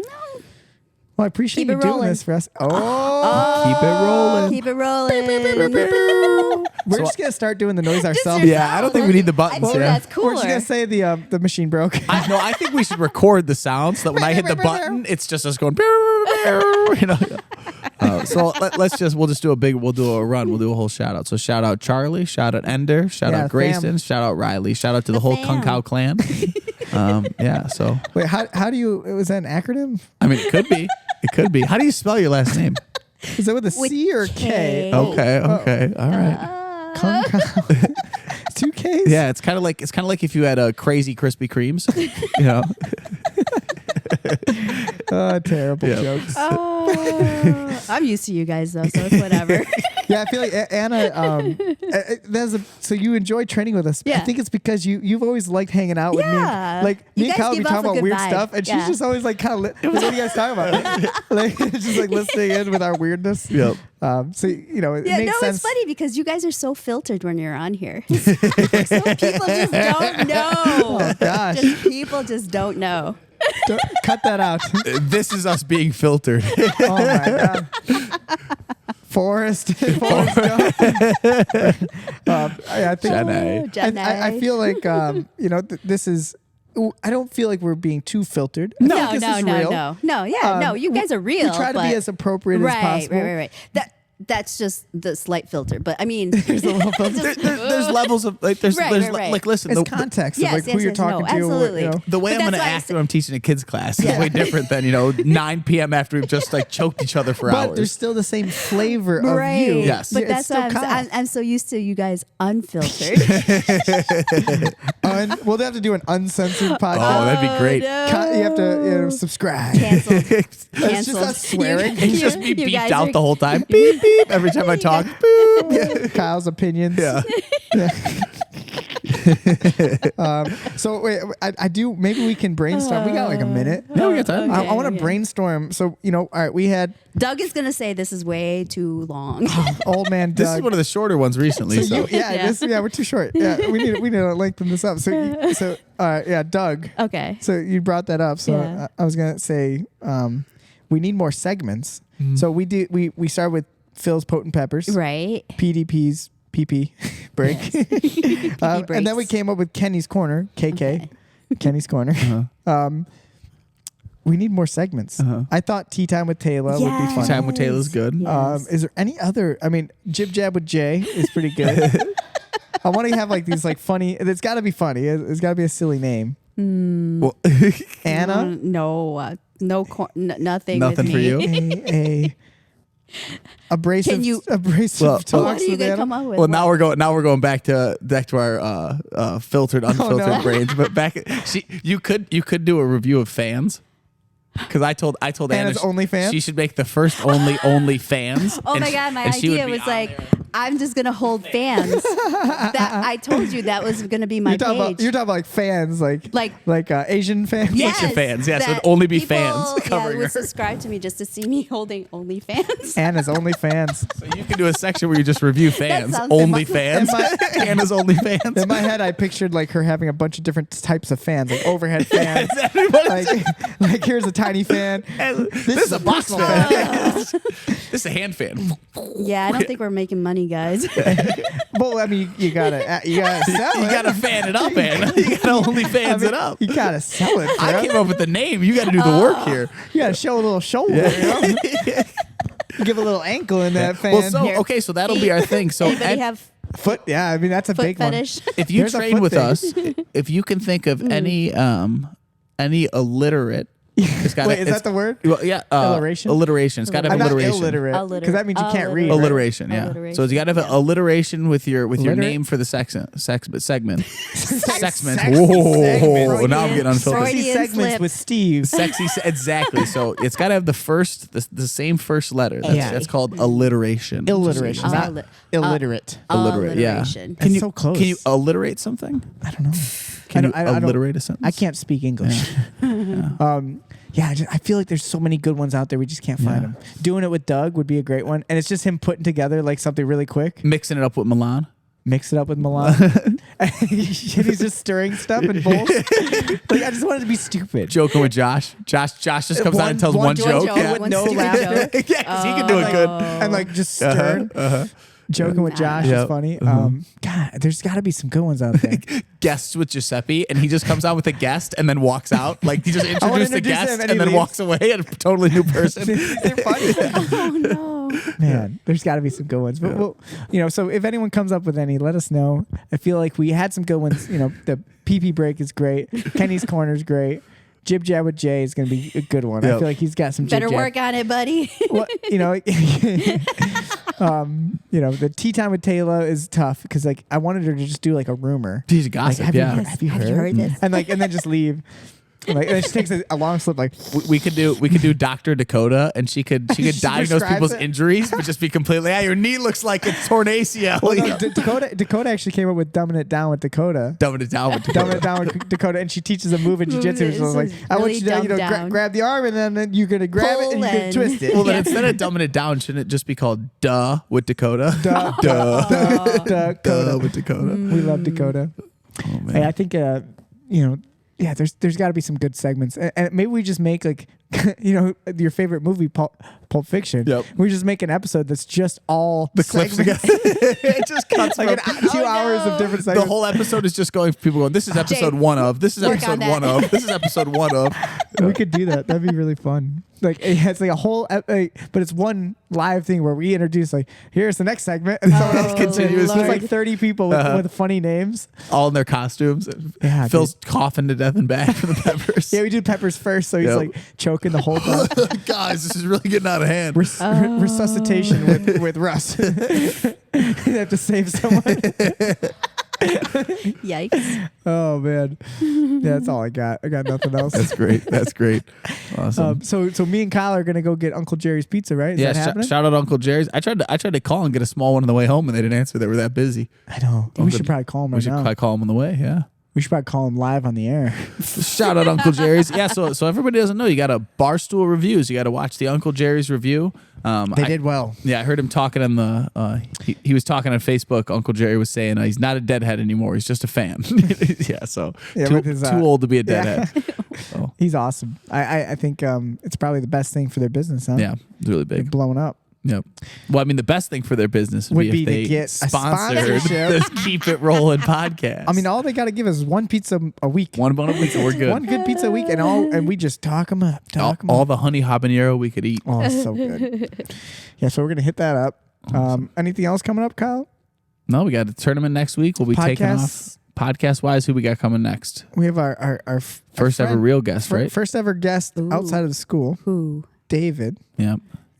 We'll introduce him later. Yep. We got a. He's really popular online, so I'm excited to have someone who's got a following come in and visit. And he's training for Worlds, for the Nogi Worlds. Yep. Nice. So he's like in the training camp, so he's gonna come train. We'll get some hard rounds with Oh, him. that's cool. Have Kyle beat him up. Try. Yeah, Try. he's We'll see. strong. He's a strong good. guy. He looks big and strong. He looks Yeah. strong. But it'll be fun. I That'll be love fun. it. That's the cool thing, man. With jiu-jitsu, it's like there's no one in the world I won't go train with. Yeah. I mean, we're looking to roll with the best. Yeah, right? let's feel it. So hopefully he enjoys some training, and then just to sit down and talk to him, I think will be really enjoyable. I have a lot to ask him about when it comes to his social media stuff, Yeah, because he's- he knows what he's doing. Yeah. And And we don't. I don't. It'll be interesting to know. Yeah. Like when you look into How does he stuff, balance it all? you always feel like it's just one person. I'm sure he's got a little bit of people helping him, but who knows? Maybe not. it's Maybe just- he's just really good Yeah. at Got a team, computer. or he's got someone like Jay. Jay's our guy. Yeah. Jay, are you working with this guy? Jay's already working with us. Jay, it's nice that we have Jay Yeah. to like bounce things off of. I feel bad. We got a mic for you if you want to say anything. You want to jib jab something, just to say something good. Did you come up with something? No, I didn't. Oh, pff. Well, here's your chance. Hey, like when Eminem, like when he does his freestyles. Yep. Oh. That it's his. Do you moment. rap, Jay? I do not. This is your chance. Let's see. We got him. We're trying to Beatboxing. I will Well, botch unmute him. everything. Am I muted? There you No, go. you're on. You're on, baby. I'm on now, baby. All right. Jib jab with Jay. Give me one. Jib jabbing with Jay. Okay. Just Hey, and you should talk really fast. being Anna's uke was phenomenal, and Yeah. I loved every moment of that. Jib jab, jib jab. The jib jabbing. She threw me around a lot. My back kind of hurts a little bit today. And, All right, goodbye. But everything else is pretty good. Did you? Just So a you couple enjoyed jib being jabs. the uke? Oh, I loved it. I love every time I'm the uke. So anytime like you pick me, sometimes it's nerve wracking. It's like, oh shit, I got to be on today. Like if I'm not feeling it, I'm like, oh, Do you still Joey feel wants that me pressure? to. Yeah, I'm like, it's not if so I, much. I always feel like if not- I get it wrong, he's gonna tell me what I Yeah, did wrong. I'm not anyway. nervous with like who's in the room. Like it can be a 1,000 people. It can be Yeah. one person. It's just more in so. It's just general, like I gotta doing be it on wrong my for A him. game. Yeah, like I want to impress Joey. I don't want to piss him off. I don't want to look like I'm a. easily Everybody's upset afraid. too. What he's teaching, yeah. It's like stop moving, Jay. There's a knee bar for you. I do remember arm bars, and you were supposed to lock up your hands, protect your hands, and Right. you kept not doing And I it. kept. on Oh kept my saying god! in the And back, he. I'm like, Yeah. Jay, just hold your hands Jay, together. Jay, one at a please, time. Well, just look. I mean, she remembers that. God, Jay. Please, for all of us watching, hold just your- lock your fucking just lock hands. your Anna hands. just kept hitting her head like, This fucking. if I white was the girl. uke. Yeah. No, I you think- do a great Yeah, job. thank Jay. you. No, yeah. It's not an Yeah. easy It's- job. Yeah, No, yeah, it's it's nerve wracking, yeah, and it then is. I was a little nervous too because like I'm like, oh, I don't want to fuck this up for Anna. Like this is Oh, a no, big day you're for good, you. you're and, good. Like if I'm like just being a Yeah, no, I don't know, like you're just awesome. doing something wrong or like giving you wrong feedback. It's like I'm falling over my own feet. No, you're No, good. you're You're really good. good. You're good. Thank you. Yeah, It was Thank you. fun, and it was helpful because it's like you gotta. It's hard to coach it. Yeah, you can't watch the whole can't- test and I have her can't- do it to you. Yeah. Yeah, Right. it wouldn't have worked as well. And then of course I want you to have a good partner. Yeah. And Jay just Jay's flowed perfect, really yeah. well with it and gave him a good look and then it was even more fun to then throw you into the wolves and give you that everyone just ate Let's her get up. working. Yeah, put her in the middle. And it was I remember feeling like it right in the beginning. There was no music on. Okay. And it's like it was silent. It was quiet. Good. So everyone's watching. Right. I was like, this must be kind of like a lot of pressure. Because then you could hear your breaths. I mean, we're all yeah, watching. you're going and yeah. And like, luckily, like you said, like everyone was cheering for you. Yeah, Like, no, that's like, what I everyone's would all, hear. Man, I wish I was Taylor- here. it was- Boo! Don't give her the But belt. I Boo! would be so used to hearing you do that. That would have motivated her more. I'd be like, fucking Kyle. Grayson and Riley choking me in the back. but it would be quiet, and then like Taylor would just be like, "You got this, Anna." Yes. And Anna's eyes Yes. just rolled back. She's like, "Ah." Taylor's got a good like cutting does. voice. Yeah, like she when does. I was Those competing, I could guys- hear her all the way yes. across the mat. Yeah. Like, oh yeah. That's the cheerleader in her. And you know who Yeah. else really loved it? Who he even messaged me about it, and he posted some was Elias 40. 40 was like, man, I'm so motivated That's by awesome. it. Like, because like, Cool. and the fact that you started with your kids, Yes. it was really special to him. He thought it was really cool. So he was like, he was Yeah, so awesome. into it. He was like, Good. yeah, I loved it. Yeah, it was very like not emotional, like sad or anything like that, but like you can feel that high energy of like Yeah. all the emotions Yeah, going I on. fe- And I it's feel like it just feels like I don't know. It motivates you. It really does, and then like Well, I'll say too for Because myself. I'm used to being the cheerleader, so I didn't realize it until I was in the position to have to be cheered, cheered on yeah.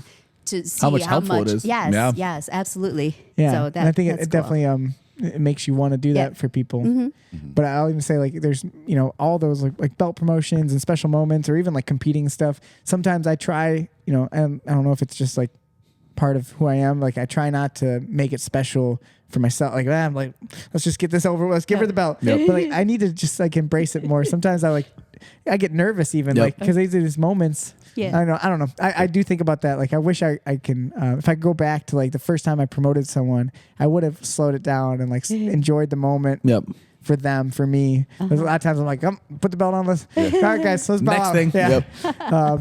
So hopefully you felt like it was special. It was good. It was good. I loved it. We got some good photos of me with my mustache. good. Yes. I remember thinking like, God damn it. Immortalized. like I'm sorry, Anna. I thought about it yesterday as I was coming in. I was going in to teach kids class, and I was like, "Oh, here we go." I know. Every single I kid know. just, "What happened to your face? What happened to your face?" You know? So sweet little Carter, Carter Ta. He the first thing he says to me, he's like, I don't like it. Oh, Kids are kids are so ouch. honest. He's like, Yes. you looked better before. And I was like, he said, you look weird. You look better before. And I was like, would you like if I called you looking, like I said, you looked weird? He's like, I wouldn't mind. That's awesome. That's awesome. Like he just doubled down. Yeah. He knew like I was like kind of giving him like a little sass. Try like, it. Like, I was like, it's okay. It's So, fine. Yeah. he's like, take it. he's like, I just think you looked better before. He's like, I agree. Thanks, dude. But I don't want to hear it. That I You should look at him real serious and be like, you didn't listen to the cast? What's wrong with you? Listen to the cast. Oh, I do have an idea that I think it was Mikey's mom. Maybe it was Mikey's mom. Yeah, one of the moms. Or I think it was actually Carter's dad, Mikey's mom. But we should do what we call a kids cast. And we have a couple just short little segments with the kids because we can't do 2-hour talk with Mikey. No, but we could do. But imagine if we just had like a couple kids in and we do like a show and we talk to them about jiu-jitsu and we just Like make it 5 fun. minutes. We could do a Yeah. 2-hour cast that is like Couple 4 or kids. 5 15-minute segments with kids where we do two And we can even kids, film it do over two a kids, time. do Yeah. 2 kids, and then But just to get like Yeah. like kids say the darndest things Yeah. kind of energy, you know? Yeah. Like we'll ask them funny questions. 'Cause especially, Dude, too, and them- some of these kids are funny. them with my headphones and gosh. mics on, they'll say some funny stuff. They'll do some funny stuff. Mikey's hilarious. Like he says some shit that I laugh. That's man. awesome. We had a funny. It was just me and Taylor coaching on a Friday, this last Friday, and it was only 3 people. It was Mikey, Carter, and this girl Emily. So she was kind of bigger girl, and then the 2 little boys. So they were working, and then like Taylor would working with them. But they all trained, and we were talking about the wizard. Right, and I was trying to make a joke about like you guys know what a wizard is, and you know what like this is what a wizard is, and like somehow Harry Potter came up, and like and like like, I don't know Harry Potter that well. I was like it's like you cast a spell, and then like Mikey's like Patronus, and, like it's like doing all these like the spells. Like the kids got so lost on the tangent of all. That's the, awesome. They were trying to come up with like all these different. Expelliarmus. Yeah, Yeah. and Mikey did so good. I was dying laughing. It was so funny. That's awesome. But so I think we should do a kids cast. Would I'm be down. funny. I'm down You for a be into kids that? cast. Yeah. Great. I like it. Awesome. Well, thanks for joining us, Jay, for that you. last Thank minute. Thank you for the jib jab. Get out of here. Cut his mic. Let No, me jib jab. Baseball rules. Baseball rules. is Baseball the rules. Wrestling. Yeah, wrestling wrestling. season, full swing. Yeah, baseball Soon. season's Yeah. over, man. That is Forget the- about it. Dude, the segment is joining us with Jay. Yeah, he joins us joins for the a segment while. for a And then we little kick bit. Yeah. And then kicking him out with Kyle. joining in with Jay and kicking him out with Kyle. like That's that. how it is. And he's like, get out of here. That's awesome. There We you figured go. it out. You There literally you have, go. you just got to boot him. Well, Anna, thank you so much Thank for doing you, the guys. cast. Really sure. proud of you for your brown belt. Thank you, guys. Yeah. Thanks for being such a good student. You are one of our favorites. Because Very big part no of the matter team. what, you'll always be a very special student for us because you've been with us for a long time and you followed us. You've come with us to different schools and you're a very special student. Thank you. Thank you. You guys are special coaches, honestly. Thank you. Thank you. Well, he's okay. I'm trying. I love Kyle. Well, shout out to everyone who came to the open mat Yeah, today. big open One of mat. the biggest ones ever. We're gonna put a sign up for it, I think. Oh, but I yeah. think this should be a new kind of policy. I think it'd be really cool eventually for the social media. So just a new kind of standard I would like to set for people. Just when you're leaving, take a little bit of a selfie of yourself and just post it on social media, tag us in it. I think it'd be really cool to have just a full story of like the faces of every single person that trained at an open mat. I think it'd be a really cool thing And to you can kind of even see. tag Keep It Rolling. Yep, you could tag Keep It Rolling. You could tag us, but mainly Movement Martial Arts. make sure you tag the gym so that we could repost it. It'd be a really cool thing Yeah, for us. So I really like that idea. I'm awesome. glad you said that. So cool. We'll keep that in. I've been Kyle Perkins, here Joey with Deal. Joey Deal. Let's just keep it rolling, everybody. We'll see you next week.